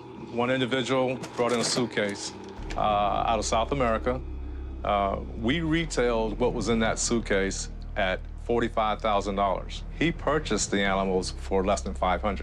Between my agency and the Customs and Border Protection, the smarter we get in detecting, the smarter they get in hiding it. All these people doing illegal things, and in the end, it's the poor animals that suffer every single time. I got the head, I got the head. I know. It's a new season for the python hunters. So far, they've nailed 2 live berms. That's a big snake. To check the health of the population, they need more data, so Mike and Greg have decided to investigate an area they call the epicenter. In 1992, a reptile storage facility located just a few kilometers from this farm was destroyed by Hurricane Andrew. 900 Burmese pythons escaped into the neighboring Everglades, canals, and farmland. Over there, earlier this year, we killed 3 in that field. And over there, past them semis on the other side, that's where we killed a majority of them last year, and there was 2 or 3 killed in that one this year. Last year, I think it was 20, 22 snakes. This year is probably 5 to 7. This year's been a lot less. Yeah, the ones that you guys did find this year, well, were they big ones? Were they small ones? They were smaller this year than last year. The larger ones had a harder time surviving through the last year's freeze. You know, if we get multiple years of cold like this, I think there could stand a chance of wiping them out. If we don't, You just kind of get this peak and valley where you wipe out your bigger breeders, and it's going to be a couple of years before those smaller ones make it up to breeding size again for those numbers to go up and down. A week ago, they found one out there as well. Why don't we go take a run over there and see what we can find? Last year's cold snap means smaller and fewer pythons this year, but there are still plenty of juveniles to hunt down and eradicate. You'll see here you're standing on top, and then here you're lower. So then back up on top, back and forth. And you can see how that could be a perfect Yeah, they habitat. get down in there and you never see them unless you step on You them. never see them. Yeah, I mean, this is a perfect habitat. Look at that between your legs, Mike. I've seen that before. I was born with it. What are you looking for? That was a cane toad. Hopped right through your legs. Yep, there he is. There you go. We're in here for 2 minutes. You got a cane toad? Yeah. If we can do that with a Burmese python, man. Yeah, he likes you. He's spraying poison. No, I'm not gonna lick it. The cane toad is another invasive species. It secretes a toxic poison that can kill any animal that tries to eat it. Humans have been known to lick cane toads because of the poison's hallucinogenic properties. A record 30 pythons have been recovered from this farm in a little over a year. But with more than 40 acres of dense growth to search, no Sean means more work for Greg and Michael. You know what? We each took a row and walked down it up and down this field. This is where we need Sean. We can set up camp and let him walk it. Burmese pythons hunt by ambush, remaining motionless and laying in wait. Combined with camouflage, they have all the advantages over their prey. All right, I got something moving. Big or little? How far up? I don't know. I just saw it moving the plants. You sure you weren't hung up on a vine? No, it was a good 8-9 feet ahead of me. Thought I saw it in there, didn't you? Yeah, it was really finding holes. There, right here. Yeah. It's right by my foot. I think he's going back your way. Whatever it is, it's the same thing that those hawks are hunting. It's a rat. There he is, right by your foot. Got him? He went past you. It's got to be a small rodent. He's right in there. Yep. That's where you're going to find berms in this stuff for sure.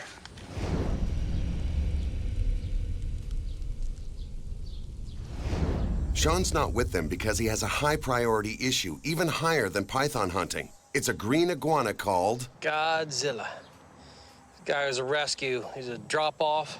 He's a pretty good boy. Got a nice comb, real nice crown on you, don't you? Nice dewlap. He shows all the other males, and look at me, look how impressive I am. an unwanted pet. Godzilla was dropped on Sean's doorstep. After 6 months of searching, I found Godzilla another home. Somebody's got a really nice big enclosure for him, so he'll be taken care of. Tilda, come on, girl. Our home and our facility has become a sanctuary for a lot of reptiles. You know, I get a lot of people come to me that have reptiles that they can't take care of, they want me to take. I get, you know, local humane societies, private individuals, animal control. Iguanas, you waking up? Come on, boy, you can't sleep all day. Why not? You know, they'll show up with turtles or iguanas or snakes. I even get calls about alligators, just all kinds of stuff. This is the perfect place to raise Thorn and give him that freedom to run in the woods if he wants and have some chores, learn responsibility, and develop even more his interest in being a wildlife vet. Yeah, she's a better eater than him. I got a lot to do, so I want to try to feed the gators early today, all right? caring for snakes and gators is more than a full-time job, so Thorn has become his dad's right-hand man. That should be good, huh?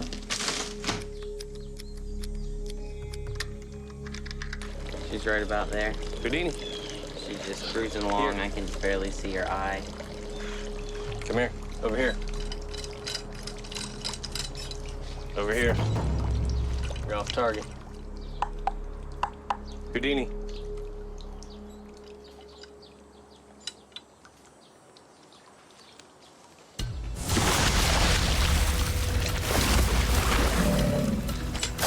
Nice. That gator is psycho. Back at the berm epicenter, Greg and Michael continue to hunt for pythons.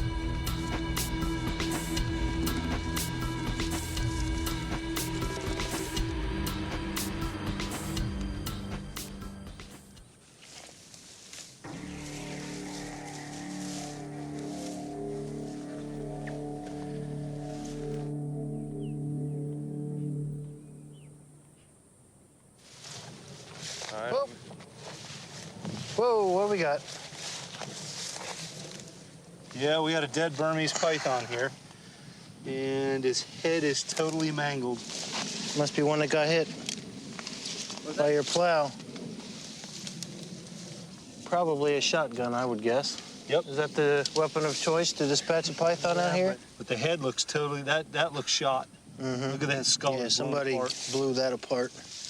That's an old wound right there because we've already got scar tissue healing it over. We look a little further. Let's see if we got any gut content in this animal right here, if that's just bloated air. We're only talking a couple days here. That animal's not that decomposed. Bile. Hold on a second. I got something big right here. Yeah, that's definitely a fecal of some kind. Yeah. Where's Sean? We need him. He's the poop man. All right. This is the first snake I've actually... Look at all the hair. With food hair in it. that. That's rabbit or possum right there. But I still feel another hard lump right here. Pythons don't just eat rabbits and rodents. They've been known to kill pets and poultry. I've never seen... Look how hard that is. Petrified. Yeah, it is. Look at that. See, we can come out this other end. There you go. Wouldn't that have been easier from the start? Yeah, probably. Might have been, but it wasn't as fun as watching you cut through that and playing all that crap. Thanks, Greg. Hey, there's a reason I carry a snake hook with me, man. You're starting to act like Easy Sean. now. I'm digging through the dirt. Yeah, this is just lovely. Since you're already messy, why don't you give it a stretch and I'll get the tape measure. The python hunters prefer to catch their burms alive, but even a dead one tells a tale. Hold that for me there, Mike. Before the cold snap, female burms caught by the python hunters averaged just under 4 meters. And we are right at 78 inches. This one is only half the average size. All right, Michael, what was your guess? I'd say around 8. 6 pounds, 14 ounces. Recovering just one small python isn't necessarily a good sign. It means even if another cold snap occurs, burms may find ways to survive. See him? When it comes to bagging burms, the python hunters are experts. I got him. Now they're passing their skills to a new generation. We have to be careful because of all this water here and the places we are here in Central Florida. There's water moccasins here too, and rattlesnakes.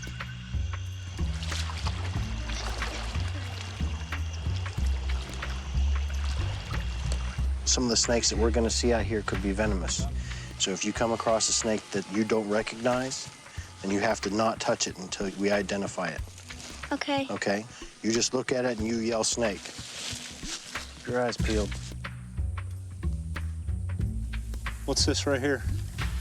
Oh, gator. And this line right in the mud is the tip of the tail when she slides back in. And you see how worn down this is? Everywhere else, it's a lot of grass. So that means she lays here a lot. This is her favorite basking spot. When you're stalking snakes and alligators, you've got to conquer your fear, unless you're the child of a python hunter. Snake! I saw the tail. Oh, yeah, there he is. He's climbing. He's climbing the tree.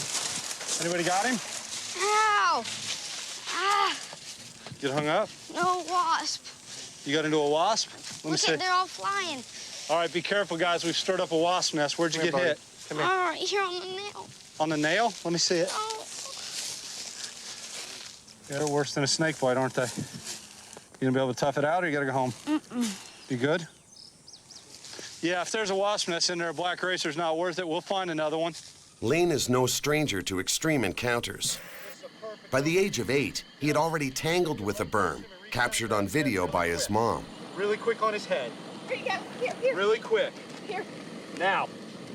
Got him. Good Good job. job, Don't let him Lane. bite you. Good job, buddy. He's gonna try to bite you. Don't let him bite you. JJ you. will keep his tail off you. He skunked you a little bit. Greg, He got you. That's all right. I don't need it now. He's got it now. Can you unwrap? Get your hand out. Get your hand. Hold him. Hold him. Is it? Yeah. You got him, Lane? Lane, don't let him go, baby. He'll bite the Hang on to him. mess Get out your of other you. hand in there. Yes, sir. Good job, buddy. Oh. Awesome catch. Oh, my You got him God. with both hands? You got him? Let's get out on the road. Back at Sean's facility, another cry for help from a pet owner put Sean's plans for python hunting on hold. Yeah, hey, Sean, it's Pamela. You got the retic morph from me? Yeah, I remember. Okay. Do you have room for another one? Just one other one. Just one other one. Is it a dwarf or is it your normal? This caller has a reticulated python facing a death sentence. The owner is leaving Florida. She must find a suitable home for her snake or have it euthanized. Yeah. Well, can you go get that one soon? Yeah. Yeah. Yeah, I think probably have to get it today. She's doing the right thing. Yeah. Oh, no, we'll take care of it. It's just, you know, sad. Sean believes a struggling economy is leaving record numbers of exotic pets homeless. I mean, that's a lot of the rescues I'm getting. You know, people are like, we lost our house and we're going to an apartment complex and they don't allow pets or they don't allow snakes. Hey. How are you? Good, how you doing? Good. All right, is it hiding in there? He's, under the light right now, but What's his demeanor like? he's good. Pretty good? Good. I can't say he won't bite, you know how that goes, but He's got a mouth. he's never bit at me or never tried. But the demeanor's good, he's been great. But he's cool. The reticulated python can grow to be one of the most powerful and longest snakes in the world. The largest on record measured 10 meters. What do you move? What are you gonna do? Yeah. No, you did the right thing, though. You know? You found a good home for it, and that's what it's about. Well, with you, I know. Yeah? Hi. Good. Oh, I have some frozen rats that would help you out. Oh, that'd be great. I just feed them every other week. Looks good. Beautiful snake. And nobody wanted him. I tell you, if I can't find somebody who wants to give him a good home, then he'll just stay with me. You Good. know, you know, That's the good way to I do it. know. That's good to know. I know as painful as the choice is, you made the right decision, you're doing the right thing, and I will give you my word that this animal will have a good home. You gonna say goodbye to Mama? Yeah. Call me if you want updates. All right, you're doing the right thing.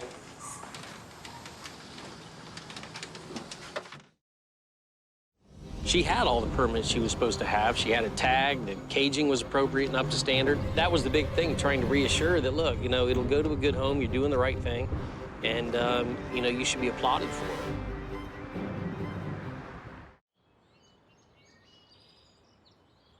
Thorn, get up, buddy. Come on. Ain't no sleeping in, no rest for the wicked. Do it. Teenagers. Always trying to sleep in. At Sean's, preparations are underway for a major mission. Hey, what do you think about if we take care of that Argo? We gotta wash that Argo sometime. Okay. It's gotta be ready to roll for the Everglades. The python hunters are going to venture into the Everglades deeper than they've ever been before, over 32 kilometers. For the first time, they'll camp overnight together and hunt in treacherous and unfamiliar terrain. You missed the spot. For Sean's 16-year-old son, Thorn, there's a surprise in store. When do I get to go in the Everglades with the Argo? We're taking you. I told you we'd get you there. A, we need additional bait besides Mike. And B, that's just one more person I get to harass. Thorn spent a lifetime around reptiles, but the overnight hunt in the Everglades will be his first trip with the python hunters. That's good.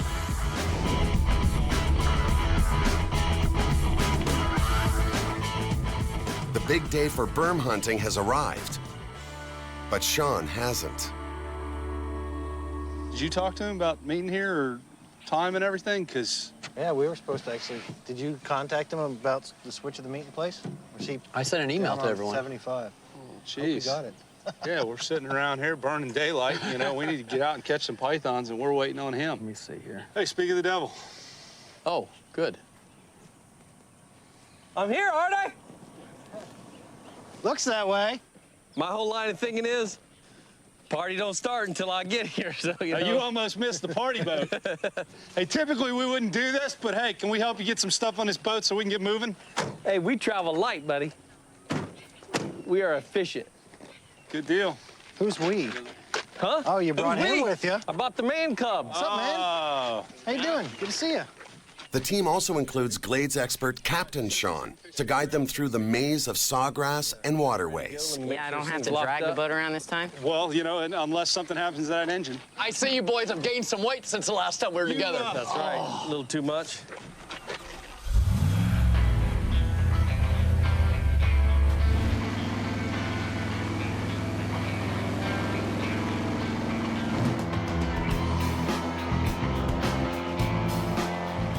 Captain Sean is a fifth-generation Gladesman. For him, being here is an honor and a privilege. There's only one Everglades, and when it's gone, it's gone.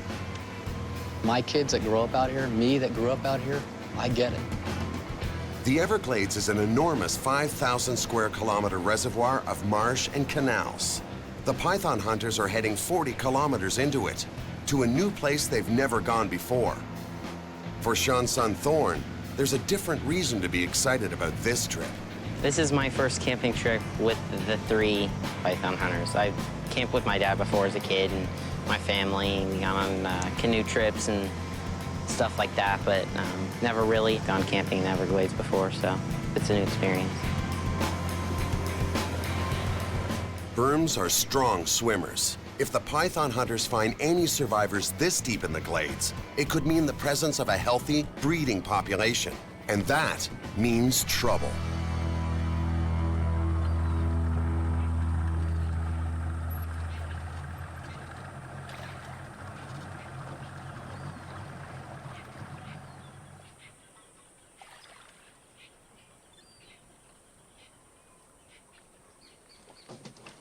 You got something to tie down this? Yes, sir. Somebody's gonna have to retie this because I don't really know much about knots. Oh, no, I ain't letting you get away with that. By the looks of it, you're right. Sorry, that's all I can do. Hey, Michael. Great knot. Hey, Gilligan, I want to get off the island. I'm not a boat guy. Come on. It's your boat. You tie it up. Here, I'll be happy to. This is python hunting, not rope tying. This looks like a great spot, though. You know, if you all want to go hunt, I can set up your tents and get all the camp put together while you're hunting. You're playing. Man, okay? Sounds like a new member of the team This right is there. service. Are you kidding me? Hey, I'll set up your tents while you go hunt pythons. This is Gladesman service at its finest. You like grits, right? No. Yeah. Guess what we're having for breakfast? We're in the middle of the Everglades, 20 miles. We haven't seen a soul all day. But yet 20 miles east of here, there's 3 million people. Yeah. Isn't this great? Yeah. No, yeah, this There's nothing better than this. Makes you feel good. Before nightfall, the team decides to scout out the thick cover near the camp for any signs of berms. Any of you guys find this turtle nest dug up prior? What does this mean here? That means we got raccoons or possums or little turtle predators here, which means we got food for Burmese pythons. That's right. It's amazing looking at this ground that a turtle could even dig a nest here. I mean, with all the coral. What you got? A little poaching action, it looks like. A what? Got a gator skull. Gator skull. Rooting around. Poaching action. Nice. This alligator was likely shot for its meat. Hunting is prohibited in the park, but recently, poachers were convicted of killing 36 alligators in a single night. Looks like somebody shot him in the beak the way it's busted off right there. Yeah, there's actually sutures there. So what you find is the skull fits together just like that. I don't see the other snout. Here it is. And this one. It's a biological jigsaw puzzle. You're right. You bring any of your skeleton glue with you, Sean? No. Found a dead gator, we're gonna find something alive. Probably a good idea. Especially before these two do, otherwise we'll never hear the end of it. Yeah, I know.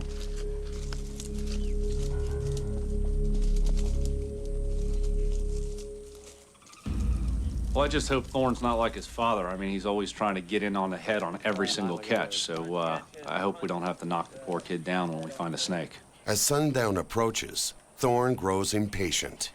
You guys can sit around. I'm going hunting. Thorn's a good kid. I just hope he doesn't get too overeager and grab something too big for him. I think it's time to do what we do. 'Cause we're not gonna find any pythons sitting here. Ready for your first night hunt? Sure. Got your flashlight? Got fresh bait. Let's do it.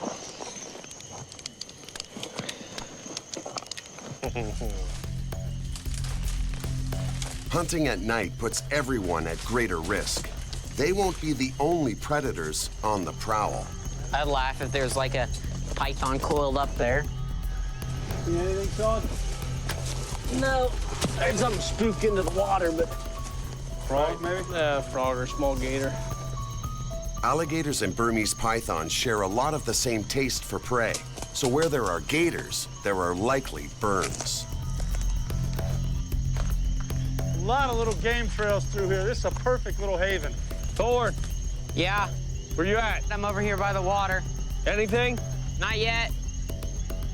This is a perfect time and place to find Burmese pythons right now. With all the signs pointing to berms in the area, Thorn moves ahead.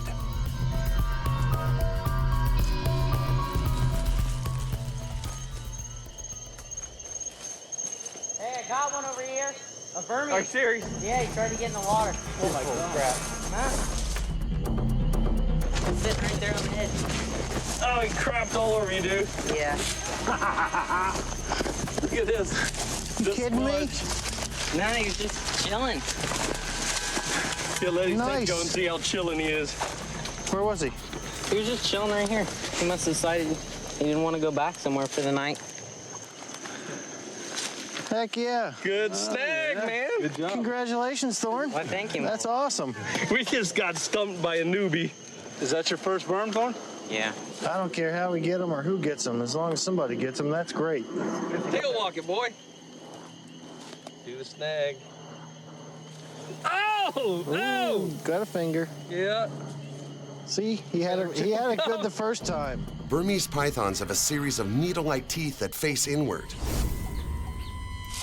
There's no escaping that hold as the vice grip encircles and squeezes the life from its struggling prey in a matter of minutes.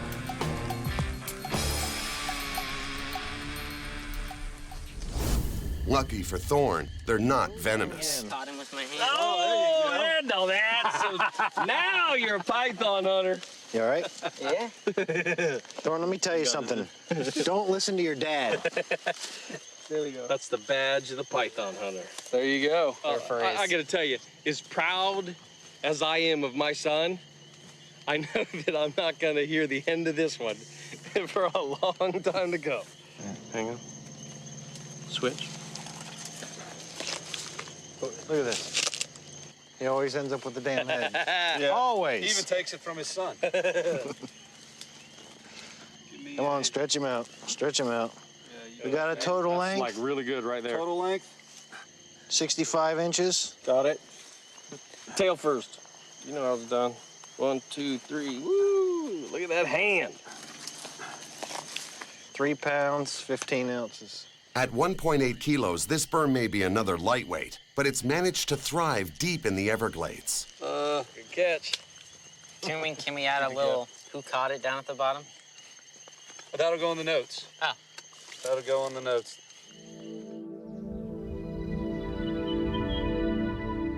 After a full night of hunting, Thorn's the only one to catch a berm. He's now a fully fledged python hunter. That was a great find. I got some experience with catching a wild python, so that's one less in Everglades. I'll have to keep coming out and see if I can get another one on my own again. Yes, I am a python hunter. So far, the hunters have caught 3 live Burmese pythons, and they've solved a mystery. While the size and numbers of these invasives are down, Burmese pythons are definitely not out. Any presence here continues to pose a threat to all the native animals that do belong. After a long night, the hunters are ready for breakfast. Hey guys, the grits are ready. I'm thinking I don't want to eat all y'all's grits. So I'm gonna stick to bacon and eggs, so y'all have enough. We are 25 miles out in the middle of nowhere. You don't eat grits, you're gonna walk home. Give me a teaspoonful.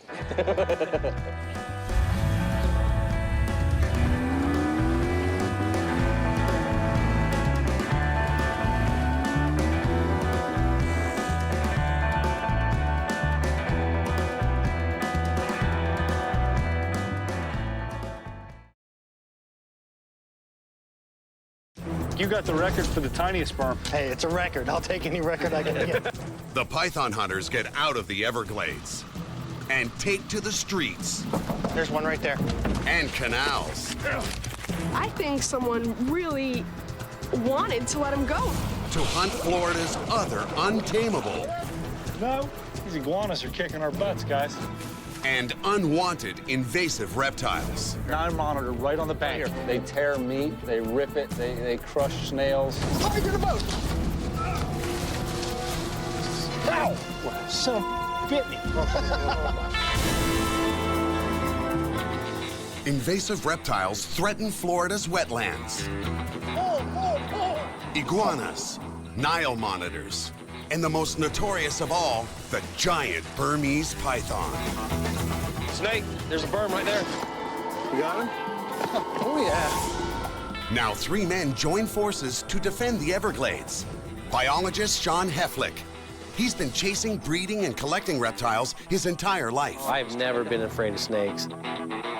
Exotic reptile breeder and cop Greg Graziani. He knows his pythons inside and out.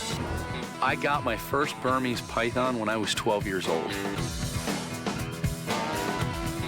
And python breeding pro Michael Cole.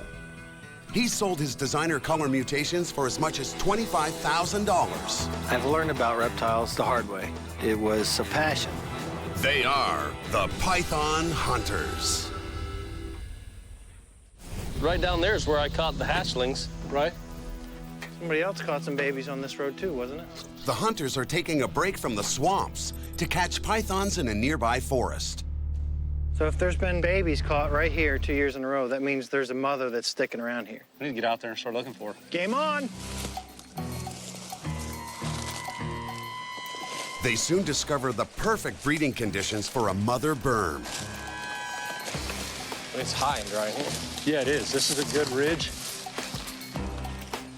But more than pythons breed here. These woods are home to 4 species of venomous snakes, and they bite when cornered. Hey, Sean, this looks like perfect eastern diamondback territory. Yeah, I'm with you. All these down trees, the high ground, the brush cover, the fern cover. Hey, guys. Oh, hey, Greg, get your head up. There's a baby berm. Oh, yeah. Ah, got him. Sean, help him with that. That one looks a little too big for him to handle.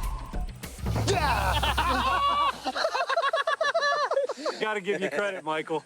You did scream, but it was a little more manlier than Sean's. That's a lie. My dad taught me that the easiest way to get a snake is to let it bite you. Then you got it. You know you got it. Like you got manhandled by a hatchling. That's this year's. He's a hatchling. Look at his umbilicus. Look, still got the scar. Look at that. Yeah. Get a head temp first. 79.7. Let's say that's awful low. Burmese pythons' head temperatures soar into the high 80s and low 90s when they've been sunning. This one is showing signs of the cold. Did you get a ground temp? Okay. 81.8. Okay. Well, here's the key for you, Michael. This one's going to be tough. I need a length and a girth.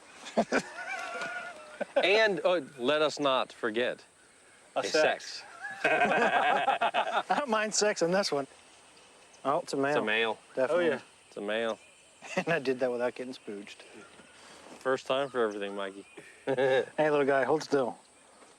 Oh, come on, stretch. 34 and a half. Woo! Girth, baby. 3.5 inches. So this is definitely this year's baby. I don't think there's any chance that the 2-year-old would still be this small. Probably hatched out in mid-August, early September.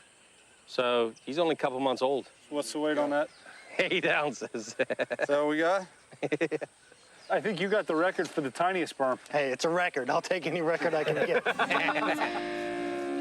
For the python hunters, any invasive berm, even a hatchling, is too big a threat to leave in a Florida forest.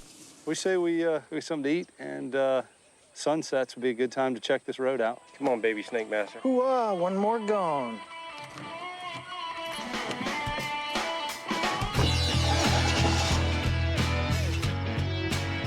When the sun goes down, the cold-blooded Burmese pythons slither out onto the highways to raise their body temperature. Warm asphalt's an excellent hunting ground. There's something on the side of the road right there. I saw that. What was that? I don't know. It looked pretty big, though. Looked dead. Yeah, it looked like it might have been hit. Could be a berm. Let's go back and look at it. Every year in the U.S., almost 400 million animals become roadkill. There. Yeah. It's a snake.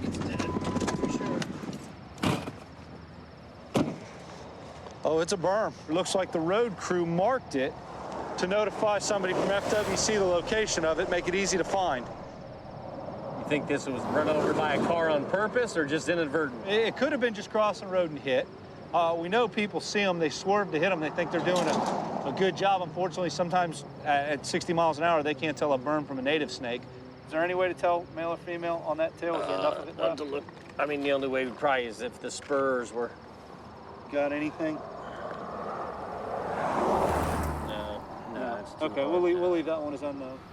Death doesn't excuse this snake from a full body examination. It only makes it safer for the hunters. How much you got there, Mike? About 54 inches. Are these the same bugs that you use to do your skeleton preps? Yeah, they're native here. These domestic beetles under there. You can see them all through here. What's right this? there. Is that a young beetle or is that a different species? No, there's the larva. How much time does it take for the larva to turn into a beetle? Will it do it in this carcass? Well, it depends on temperature and how much they have to eat, and I would doubt it'll go all the way through in this carcass because this carcass is so. So will the larva crawl off? Yeah, the larva crawl off. So let's get this thing off the roadway. Whether it's cars, the cold, or the python hunters themselves, there's no future for berms in Florida. But somehow they survive, and they're not alone. The state of Florida has almost 400 species of invasive animals. Many of them started out as unwanted pets. To curb their release into the sensitive ecosystems, the Fish and Wildlife Commission sponsors several annual amnesty days. Kind of aggressive? A little bit, yeah. Such an event is held at Gatorland, one of Central Florida's oldest attractions. Gatorland is devoted to crocodilians, wildlife walks, and educational experiences for families looking for something other than roller coasters in Orlando. So they got some stuff coming in, huh? Yeah, a little early. What did he bring in? Turtles. Turtles? Yeah. Tim Williams has invited Sean and Greg to offer their expert advice on invasive species. When I was a kid growing up here, we just didn't realize the impact these animals have at the time. It was an animal. Right. And it gets too big or you get tired of it and chunk it, and it's just so sad. Who owns this? How you doing? I'm Tim. I'm Blue. Blue, good to see you. You're? Amber. Amber, good to see you. Tim greets new visitors and helps them get started processing their unwanted animals. Well, I think he's a marvelous-looking animal, but, man, they grow up to be real monsters and can really do a job. As long as he's in the cage, he's fine. But if you try, he's not been used to take out of that cage. It's better to do this than turn him loose or take some other action with him. Yeah. In Florida, it's illegal to release a non-native animal into the wild. Come here, buddy. Yep. On Amnesty Day, owners surrender unwanted pets with no hassles and no fines. It's all right. It's all right. All these scary people manhandling you. Do you have reptiles as pets? No, I really want. What do you want? I want a huge one like that size. What? But you gotta keep it in a huge cage. I know, my mom freaks out. Oh, your mom freaks out. She doesn't like iguanas. Oh, maybe you should get like a little ball python. They don't get very big, and you get really cool ones. And know what you're getting into before you buy it. Know what they eat, know what size of cage they need, know how long they live, know all that stuff before you buy one. Deal? Sure. Yeah, these are definitely the same species, but unfortunately they're hybrids. Red ear slider, indigenous slider. Is that good or bad? That's bad. We don't really want red ear sliders or hybrids. That's part of the problem.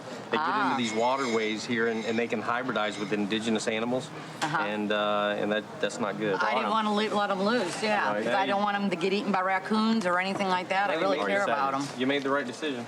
This one you can see, yeah, you see a little bit of red right there. Yeah. This is, do you know what the male look like? No. This man sold them on the side of the road, and I got them when they were that big. You can't do that anymore. You can't sell aquatic turtles in the state of Florida that are under 4 inches carapace length. So these little tiny quarter-size hatchlings anymore can only be sold for educational purposes or research. And that's what he made me. That's what he said. He made me sign a paper saying that that's what I was doing with them. Right, yes. that they were for research. Yeah, that they were for research. Loophole, right? Yeah. Goodbye, baby. Say bye. You all right? Sorry. Parting with a beloved pet isn't easy, but Amnesty Day plays a vital role in protecting Florida from animals that can no longer be cared for. Are you all right? No. No? What's the reason for turning the turtles in? We have, what is that? It's like a little baby pool like you get at Kmart. It's only like 8 inches deep. And I mean, it's fine, but I just, like, they can't really like go under and swim, and they get up on their little light. But he's getting big enough where, like, if he pushes on the edge of the bricks, he can almost get out. Okay. Cutie. Yeah. And you're turning in a ball python, right? Some people have more serious concerns about safety. I just worry. I just had a baby, and on the news, things happening like here locally in Florida about, snakes escaping their cage on accident and hurting the baby, and one actually died locally, so it just kind of brought, a little fear to the house. He has escaped a couple times in his 20 years with me, so it was a worry. They don't ever eat larger prey. They don't even ever attempt to eat larger prey. Humans are never on their menu. Even the Burmese pythons. That story that you saw on the news, unfortunately, as tragic as it was, there's a lot of problems with that story. See, that's news. They, said Right. They didn't feed him properly and he got loose. You take care. Stories like these sound more like urban legends to the python hunters. It's typical. People see that on the news, and they start to get, when they have babies and they have young children, they start to get a little emotional about it. I just hope we didn't talk to her too late and, the snake's already gone. Well, it'll get a good home, so ultimately it works itself out. The python hunters take a break from educating the public about invasive species to catch one of their own, the elusive Nile monitor lizard. The boys are on their way to a residential neighborhood in Cape Coral that's been crawling with Nile monitors for over a decade. Despite intense efforts to get rid of them, the population continues to breed here in large numbers. This is kind of ground zero for these dudes.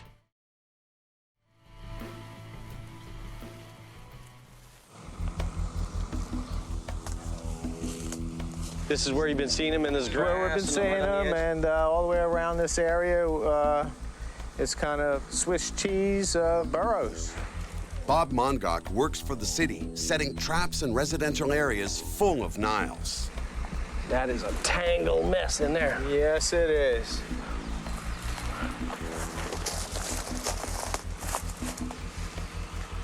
Wow, that's like Shangri-La. It's so thick and swampy, and there's no way you could follow one of these things in there. It's thick. Well, we'll keep our eyes peeled.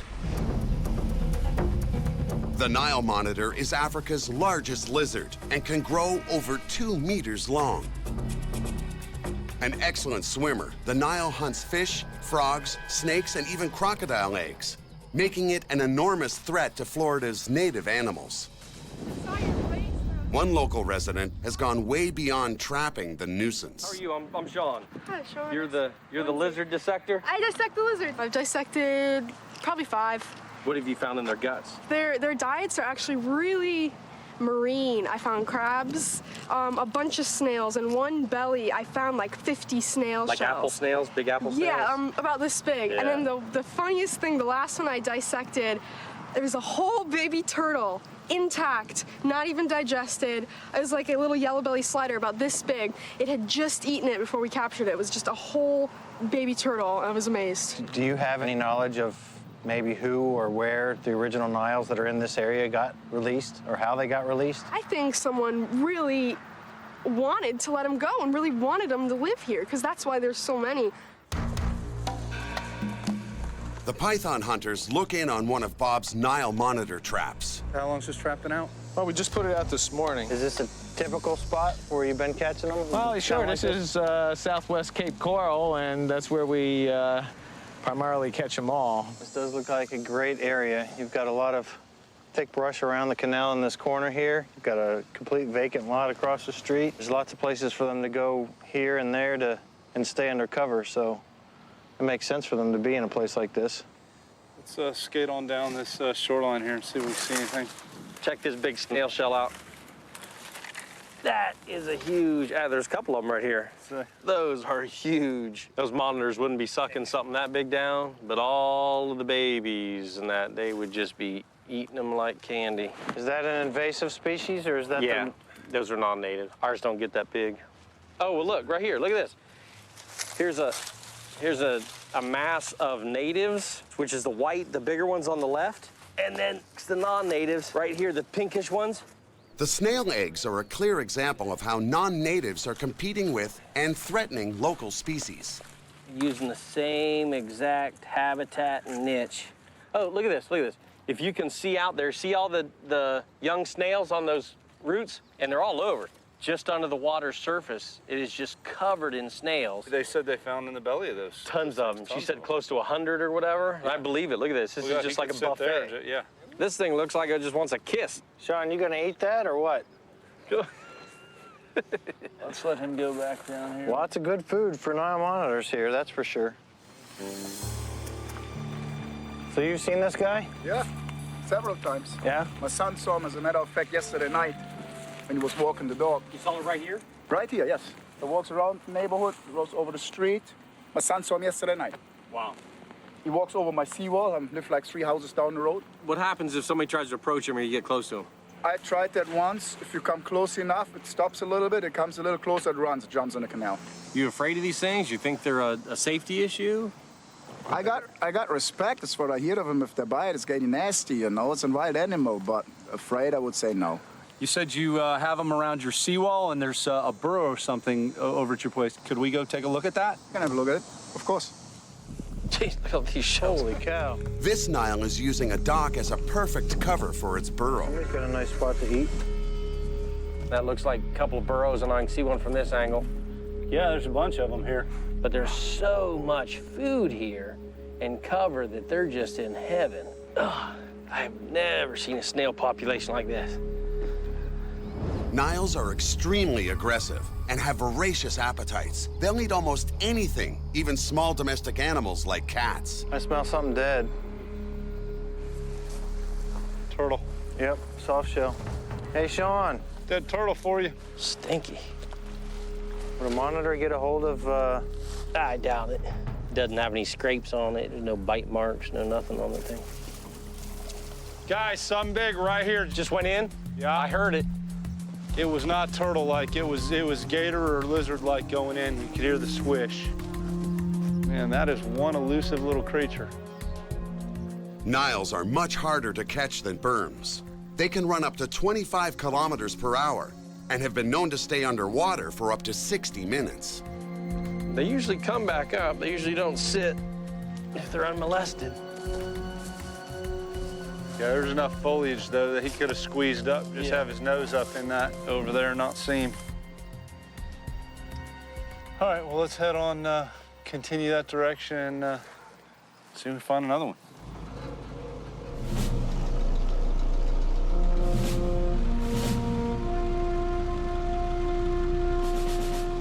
For the hunters, pulling out the heavy artillery means climbing on the back of a truck, where they stand a greater chance of sighting the monitor. I gotta tell you, it feels weird. Been running around the Everglades, back roads, and never see people for days hunting Burmese pythons, and all of a sudden we're driving in people's backyards looking for Nile monitors. It's It's a whole different world. There's one right there. I see him. He's walking right through the grass. Yeah, he's still there. He's still there. He's going into the swamp. He's going right into that thick grass.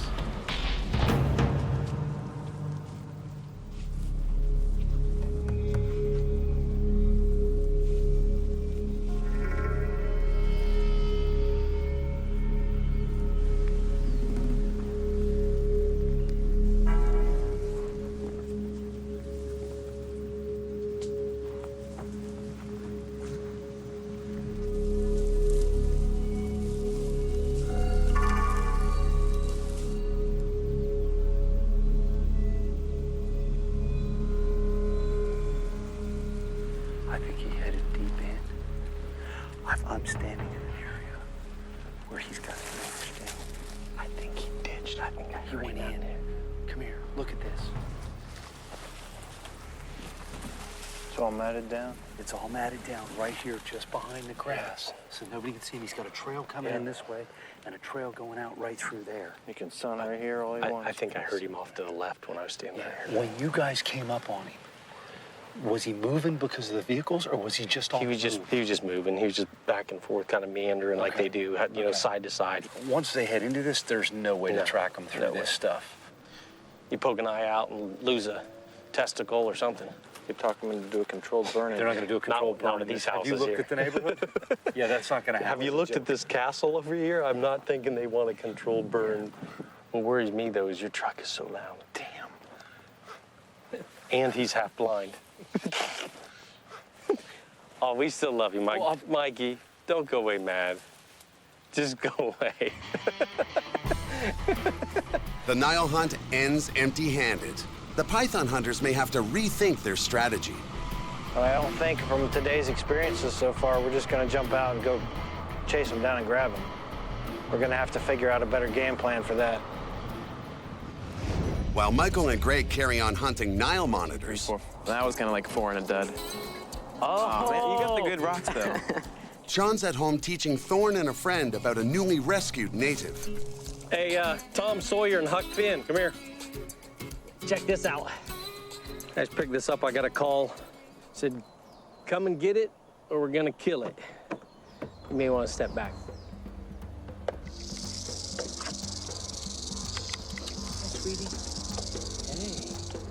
And I'm gonna back up. The eastern diamondback rattlesnake is a native species feared in Florida for its deadly hemotoxic bite. Where you going?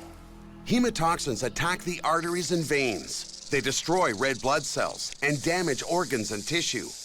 Even a quick sprint to the hospital won't always save an injured limb. Got you an eastern? Yeah, eastern diamondback. Look at the rattle on this thing. Ooh, it's a big female. You're pretty. You can kiss her for us? Yeah. Ooh. Quick like lightning. The eastern diamondback rattlesnake is North America's largest venomous snake. A 2.5-meter long rattler can strike its victim more than a meter away. But look out, it doesn't always rattle before striking. Oh, there I am, huh? A little bit of heat. Hey, sweetie. Look at you. She's good. We've got an agreement. I don't get any closer to her, and I don't hurt her. And, you know, she keeps her distance as well. Tanner, you were here when we caught that other one right out front of the house. Yep. Thorne thought it was a stick. Yeah, that one. I forgot about that. It's hard for me. I understand people are really, really afraid of these animals, and this is a really bad bite. I mean, you know that. This is a really bad bite. I've been warning you about this since you were little. Venom on these things, highly toxic, really catalytic, and just destroy muscle tissue, and, I mean, causes real severe necrosis. You can lose fingers, you can lose hands, you can lose mobility in, you know, in your hand or in the limb. This is definitely a snake you don't want to get bit by here in Florida. She's using that rattle to say, hey, you know, I'm dangerous, stay away from me, I want to be left alone. See, she doesn't even... What? Yeah, here I am. Well, see, it's still defensive. She's coiled up, she's trying to protect herself. She's got the rattle going. Leave me alone, leave me alone, leave me alone. You just need love, don't you? Hmm? So what are you gonna do with this one, Dad? We've got that preserve down the road and across the street. I think maybe I'll release her into there. It's perfect habitat. I may hang on to her, put a couple meals in her, and give her a head start because the winter's on its way. And she's heating up. Look at her go. Tail's working overtime. You want to bring me that tub and pack her up?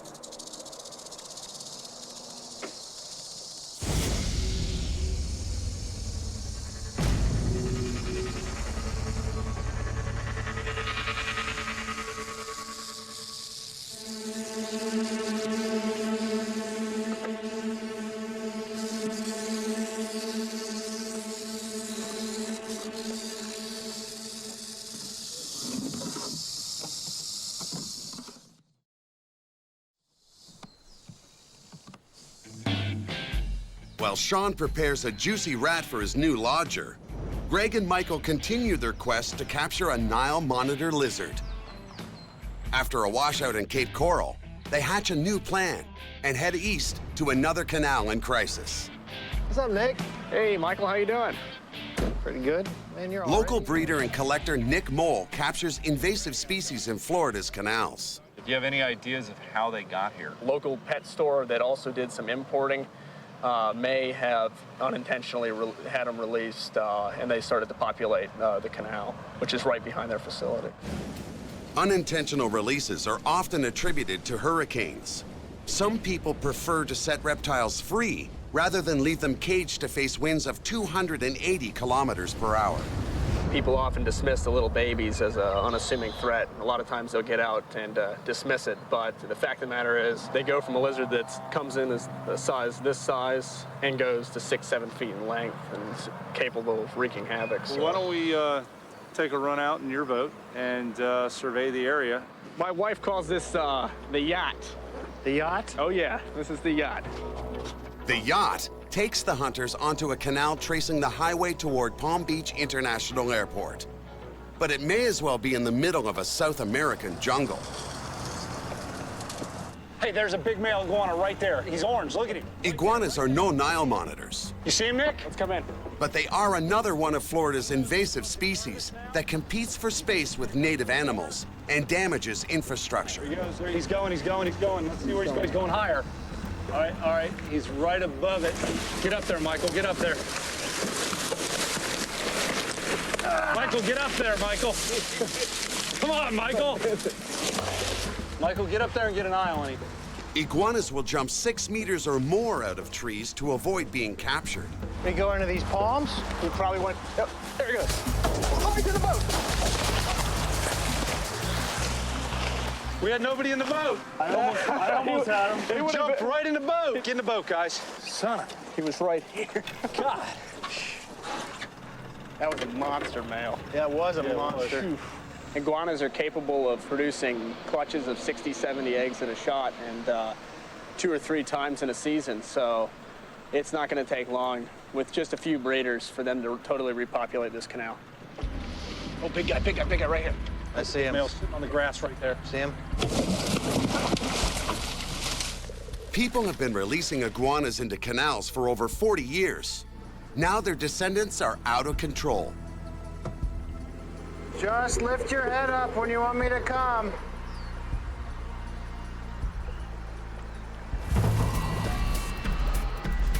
Keep going, Joe. He's headed back the other direction. He's too thick. We're not going to find him now. Man, this is frustrating. This sucks. Is that a big-ass iguana right there on that tree? Oh, yeah. Look. Yeah. Whoa. Wow. Yeah, it is. Look at his tail hanging down. He's already laying down. Look. He's already, his head was perched up. He's already laid down against that branch, and he wants to look like part of that tree. If he had his tail laying along that branch, I'd have never seen him. His tail hanging down is what gave him away. So what's the plan? We're gonna set Michael up around the backside? We're gonna need someone to scare him, and then we're gonna need someone to catch him, so. I'll come down and scare him down. See that den? Oh, he is a ways up there. He is right at the crook in the tree. He's bedded down. He's not planning on leaving that branch. Tell me when. Go, anytime. Get him! No. Right in front of us. Man, that was a beautiful dive. Yeah, he dove almost right at me, but all it was a pure missile coming straight at me. That was a howitzer. Boom! These iguanas are kicking our butts, guys. Despite all the action, chasing iguanas only distracts Greg and Michael from the real prize. Where's the Niles at? You guys just have to believe me. They're here. They're here. We've been hearing that. We've been up and down this canal here, seeing iguanas all over the place. The Nile monitor is a monitor. It's a much more intelligent lizard than an iguana. They're much better at hiding. They establish elaborate burrows. None of that means anything. Your credibility's on the line. I'm gonna prove you guys wrong. We're waiting to see it. After 2 hunting trips, Greg and Michael have yet to bag a big lizard. Until they find a way to catch them, the Nile hunt is on hold. Educating kids about Florida's invasive species is just as important as catching unwanted invasives.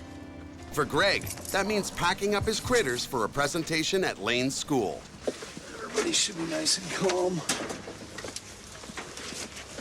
Actually, he's right there for you. If you can tail him and pull him out. Yeah, well, I don't want to get wet this morning. I'll do it. I'll do it. Just don't fall in on your head, please, Lane. Now he knows what's going on. He's going to try and stay on the bottom. Got him. You gotta hang on. All right, good job, good job. Wow. Hey, I wasn't going to get wet this morning. Right in the eye. Doesn't have him. Lexi, you want to try? Get your tail up. There you go. Got his tail. Hold it. Just hold him in there. Hold him in there. Don't splash. Lexi, All right, there we go. getting I got wet. it. I got it. It's all right. Jeez. There you go. We haven't had Skipper out in a while. You hear him? He's a little agitated. Don't get alligator all over you. How you doing, buddy? Usually he wouldn't try to even bite us. Oh, would he's he? not. Is he shy? He just wants to get down. He doesn't want to bite us. But if I put my finger in his mouth, He will bite. he'll chomp down on it. That's for sure. All right, go ahead and set him down in there. Lane selects a pet not many 9-year-olds can handle, a 3-meter-long reticulated python. Get his head quickly and control it, or he's going to keep crawling back in. There you go. Lexi grabs a threatened species and a native to Florida, the eastern indigo. You hold this. Hey, Mom, remember that one time For that me. the snake peed on me at the presentation? Everyone remembers that. That was in my class last year. Dad wrangles the intimidating Burmese python. Don't head near me. Do we need anything else out of here? I got it. I got it. Now we got to get Jack. Jack is Greg's most prized critter, one of less than 50 albino alligators in the world. There we go. That makes him a valuable addition to Greg's family and a hit at school presentations. Clean him up at all or no? I think, yeah, I think he's pretty clean. He's got reverse going on. Yeah, he sure does. Haven't put him in his bag in a while. We need a bigger bag. Yeah, he does need a bigger bag. He'll be okay. For now. Yeah. Greg and Sean share a passion for albino alligators. Look at Ice. Ice knows what's up. They've been competing to become the first person in the world to breed them in captivity. Yeah. All right. Morning. You hungry? Yeah, back up a little bit. Back up. Back up. No, back up. What'd I say? After purchasing their Louisiana-born gators, the race was on. Nilla, come on, girl. Then, in August 2010, Sean became the first to produce the prized gator in captivity. Good girl, Noah. Your babies are doing good. Yeah. Your babies are doing good. I guess yours too. Huh, Big Papa? Not that you care. If they were out here, you'd try to eat them, wouldn't you? You'd try to eat them like snacks. Unfortunately, that's what bull gators do sometimes, is eat the babies. All right, be good. We'll be back. Look at you guys. They're my kids, they're my children. A lot of people thought that albino alligators wouldn't reproduce, that they, had some lethal gene or some sterility, which would preclude them from, having fertile offspring. When we got the eggs and you helped me take them out of the nest, we were psyched. And then when we saw that the eggs were fertile, we were even more pumped up. And then when these things pipped out, this household was just, on cloud nine. And the best part of it is, Greg thought that he was going to do it first. We beat him. You're laughing at Greg? Yeah, that's funny, isn't it? Yeah, laugh it up. Greg does about a dozen school presentations each year. How you guys doing today? Good. In Florida, educating children about snakes and alligators is just as important as learning to swim. How many of you guys have seen the show Python Hunter? Okay, do you guys remember a snake? Do you remember a snake that got all chewed up by the vultures? Guys, I got it burned. Bad shape. Oh man, something's been eating him. He's alive. Oh, he's very much alive. Look at God. that. Ah, look at the injuries to that animal. Oh my, watch it. You got it? Something literally ate this while it was alive. While it was alive, couldn't get away. Wow. If you look at the beaks on vultures, they're tough. I mean, they are designed to rip flesh. See this? Boom. That's boom, a mouth. Yeah. Boom. Boom. That's chunks taken out. Just chunks after chunk. I will lay money that when this thing was cold in a catatonic state almost, something was picking it. Something just came up and was eating it alive. We named that snake Chewy because he got chewed up by the vultures, okay? And Chewy's healed up, and he's one of the snakes now that we use to train other snake catchers on how to catch wild pythons. But I don't want anybody to walk up on the snake because this snake will strike and bite. We'll make sure he doesn't get under the truck, and we're gonna make sure he doesn't get to the people, okay? You want this?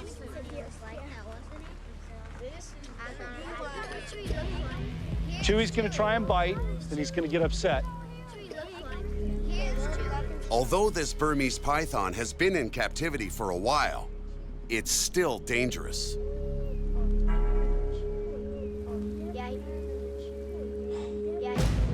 Good shot. Oh. The berm is Florida's most notorious invasive species. Greg uses him to share a valuable lesson with the kids about them. All right. We have some animals here like the Burmese pythons that aren't supposed to be here. So we want to remove those out of the environment so that you guys can still enjoy the Everglades the way it's supposed to be with the indigos and the king snakes and the rat snakes and the things that are supposed to be there.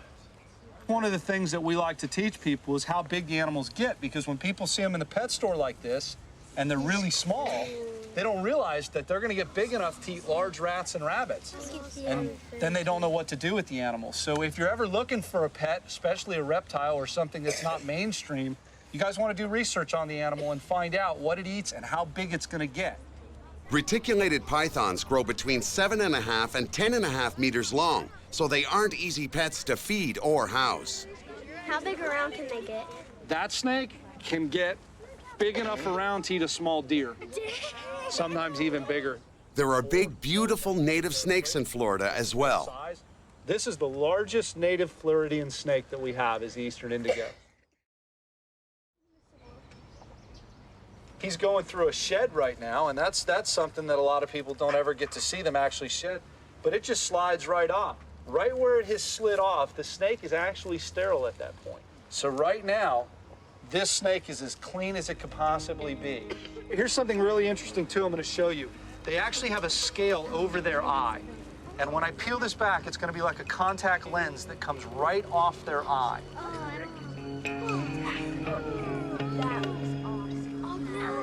Now, we can pass those around.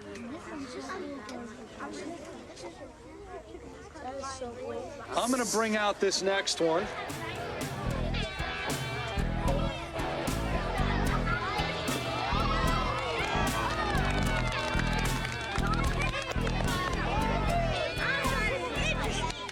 As you can see, I don't have any tape on him, which is why we're not going to let anybody pet him right now, okay? Yeah, he's actually getting heavy. I'm gonna let him sit on my lap here for a minute. When he gets this big, only bigger alligators and people. What's that? This is the second time this has happened to me during a presentation. Well, you want to hold Jack? He hasn't peed yet. Sure. Wait a minute, yet? Yet. You're gonna have to hang on to him because he's a lot stronger than you're used to. Get over that tail. I need this arm back. There you go. You got him? All right. Better not start swimming, buddy. Let it just relax and let's get him to calm down for a second. And if he pees, he's all yours. No, I'll hand him over to you. You know, it's really important that we get the information out to these younger kids and educate them about the reptiles so that when they look at these animals for pets, we want to make sure that these invasive animals don't end up out in the wild and injure or destroy our ecosystem. Greg loves teaching, but duty calls. On their last hunt for the Nile monitors, Greg and Michael found nothing but iguanas. Get him! No! Son of a... Today, they've returned to the same canal with Nick to decide once and for all if any Niles live here.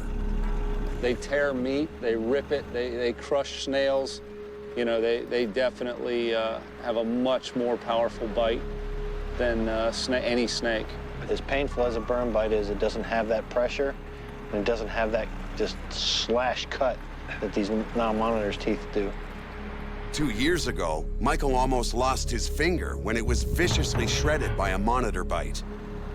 Monitor right there, monitor Nile monitor, right there. Nile monitor. Nile monitor right on the bank. Right here. Right on the bank back there. All right, you're going in. Finally, the hunt is on. Go by and recon first. God, if I get this, this is huge. We got to get this. Oh man, he's hard. He's going to be hard to get. I thought he was in a more open area. Right there, he's looking at us now. Turn around and nose into him. If he runs up towards Michael, we're golden. He's moving. He's moving. He's going back. He's going quick. Spin us around. Spin us around. God. That's definitely confirmation that they're here. Oh yeah. The thing we need to do is come back here with a little bit better ammunition. We're not prepared for these lizards. They're There's another Nile. Turn around. He's right there. He's right there. He's coming down. Yeah, I'm getting it. Didn't you just pay attention to what he did? Yeah, but he was out farther. What is the definition of insane? Hey, he went underwater. I didn't. Just went down in the burrow. Wow, he's drugged some dead meat in there. You can smell that too. Yeah. They're pulling the roadkill, dragging it down here off the road into their burrows, and that's a nice smell. We've seen two in, 50 to 100 yards. Woo! We can just isolate this population and get some good trapping and good hunting on them. We might be able to shut these guys down. No, I'm just I'm getting a GPS here. We're gonna put a drop pin right here. Why don't you send a text while we're standing here right now to the invasive species coordinator at FWC? All right, I'll send it to him right now. With Nick's Nile monitor sightings now confirmed, the hunters can't resist trying to catch one with nothing but their bare hands and a boatload of bravado. On the bank.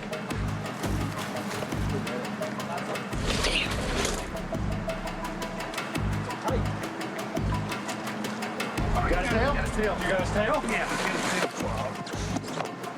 Watch out. He can't turn in that pipe. I got his tail. Where is your... Which way did he go? Feel that? Yeah. You got that. A good-sized lizard. Get a grip and maybe swap out. I don't know if there's enough room to even move my hand out of the way. You got it. Okay, got it? Yeah. Okay. Yep. All right, good grip? Got it. All right. God, he's wedged. Hey, I'll tell you what we can do. But you know There's a tip of this tail. We can get DNA. We can take the tip of this tail that's broke. Do you feel it? Ow! Son of a bit me. Really? Yeah, hell yeah, he did. Look at the saliva on my thumb. Look at how dirty my hand is, and look at where he cleaned off my thumb. A Nile bite can be very dangerous and painful and should be tended to by a physician. While they aren't venomous, their saliva does contain nasty bacteria that can cause severe infections. He's off in the unknown. At least we could say we all had our hands on one. I touched it. You touched it, I got bit by it. You got bit by it, you had your hands on it. Let's get out of here. Let's get out of here. I just think the chances of us actually being able to capture them right now is with the tools we've got is slim to none. We're gonna have to come back with a net gun and with nighttime, whatever it is we need to do. You don't bring a knife to a gunfight. Or in the case of invasive lizards, empty hands to a Nile monitor hunt. Let's see what we got. Test this new net gun out, baby.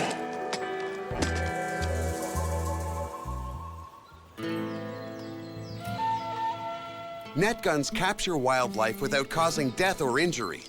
But this one came without instructions in English. Nice. It's in like Mandarin Chinese. Crap. Guess I should have studied up, huh? Nile monitors run away from humans at the slightest sign of danger. A Chinese jigsaw puzzle. But with 9 square meters of net and a striking distance of over 12 meters, escape is practically impossible. Where did I put the round at? There's my powder charge. Smart hunters test their gear. And with 2 unknowing volunteers in sight, this net is about to take its maiden voyage. What do you think he's doing? I don't know. And here he comes. What do you got? Hey, boy. He got a gun in his hand. Almost had you, baby. That worked pretty decent. Yeah, that came out beautifully. Yeah, as long as it works. If I hadn't pulled my shot, I think I'd have Greg all right there. I noticed he was aiming more towards me than you as well. Yeah, I noticed that too. I was happy for That was that. a bigger target. I had to go for the biggest target. He goes there. You plan on using that now? Huh? So we using that again, or Oh, what? I was being ready. Just being ready, walking around with a live load in there? What? Here it is, going. Come on, man.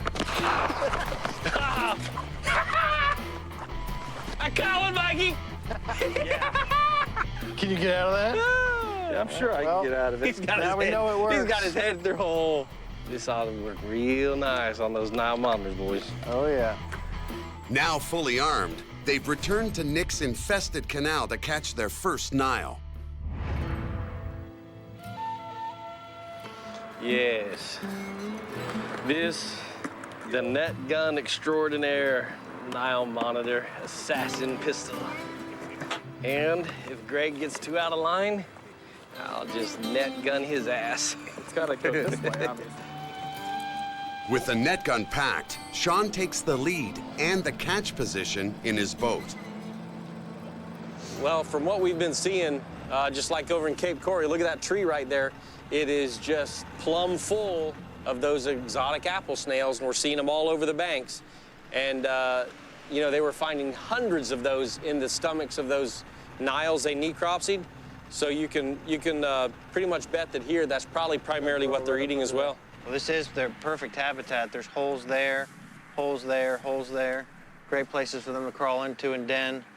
We've got a Nile monitor right there. You see it? Yeah. It's straight off the bow. 2.5 feet above the water right there. That net might get through there close enough to... Yeah, I got it. ...to do something. That's its burrow right there. The left one? Yeah. Look, right above the cup. Now, when do you want me to start heading in towards you? Hang on, Nate, not yet. I want to check this out. He's in a massive tangle. Yeah. His head is sticking right out this side. All we can do is try this net and let's see what we get.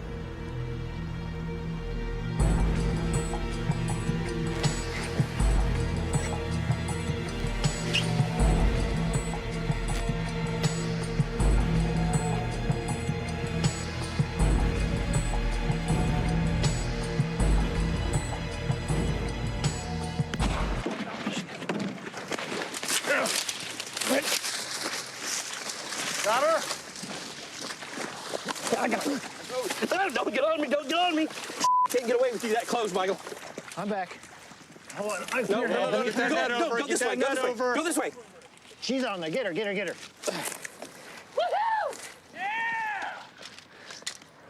Got her? Oh, get that up. Let me see that. Let me see that. Oh, yeah. Oh, that's gorgeous. Look at that freaking thing. Look at this thing. Make sure he's got a good grip. I got it. Yeah, I've got his back legs here. She's coming out fighting if she Look comes at loose. that color. And she is gorgeous. When they get something in that mouth, between the razor sharp teeth in there, and when they grab a hold of something, if they can't swallow it right down, these front claws will just shred it. Look at that. It's like a velociraptor right there. Did you see when I laid my hands on her and we both tumbled to the ground? The python hunters have finally captured their first Nile monitor. The animal's journey from pet to problem to property of Fish and Wildlife Commission has given Sean, Michael, and Greg a taste for a new mission: to take on Florida's most destructive and invasive species, wherever they may be, wherever they roam free. Good grab, man. She almost hit me on my nipple.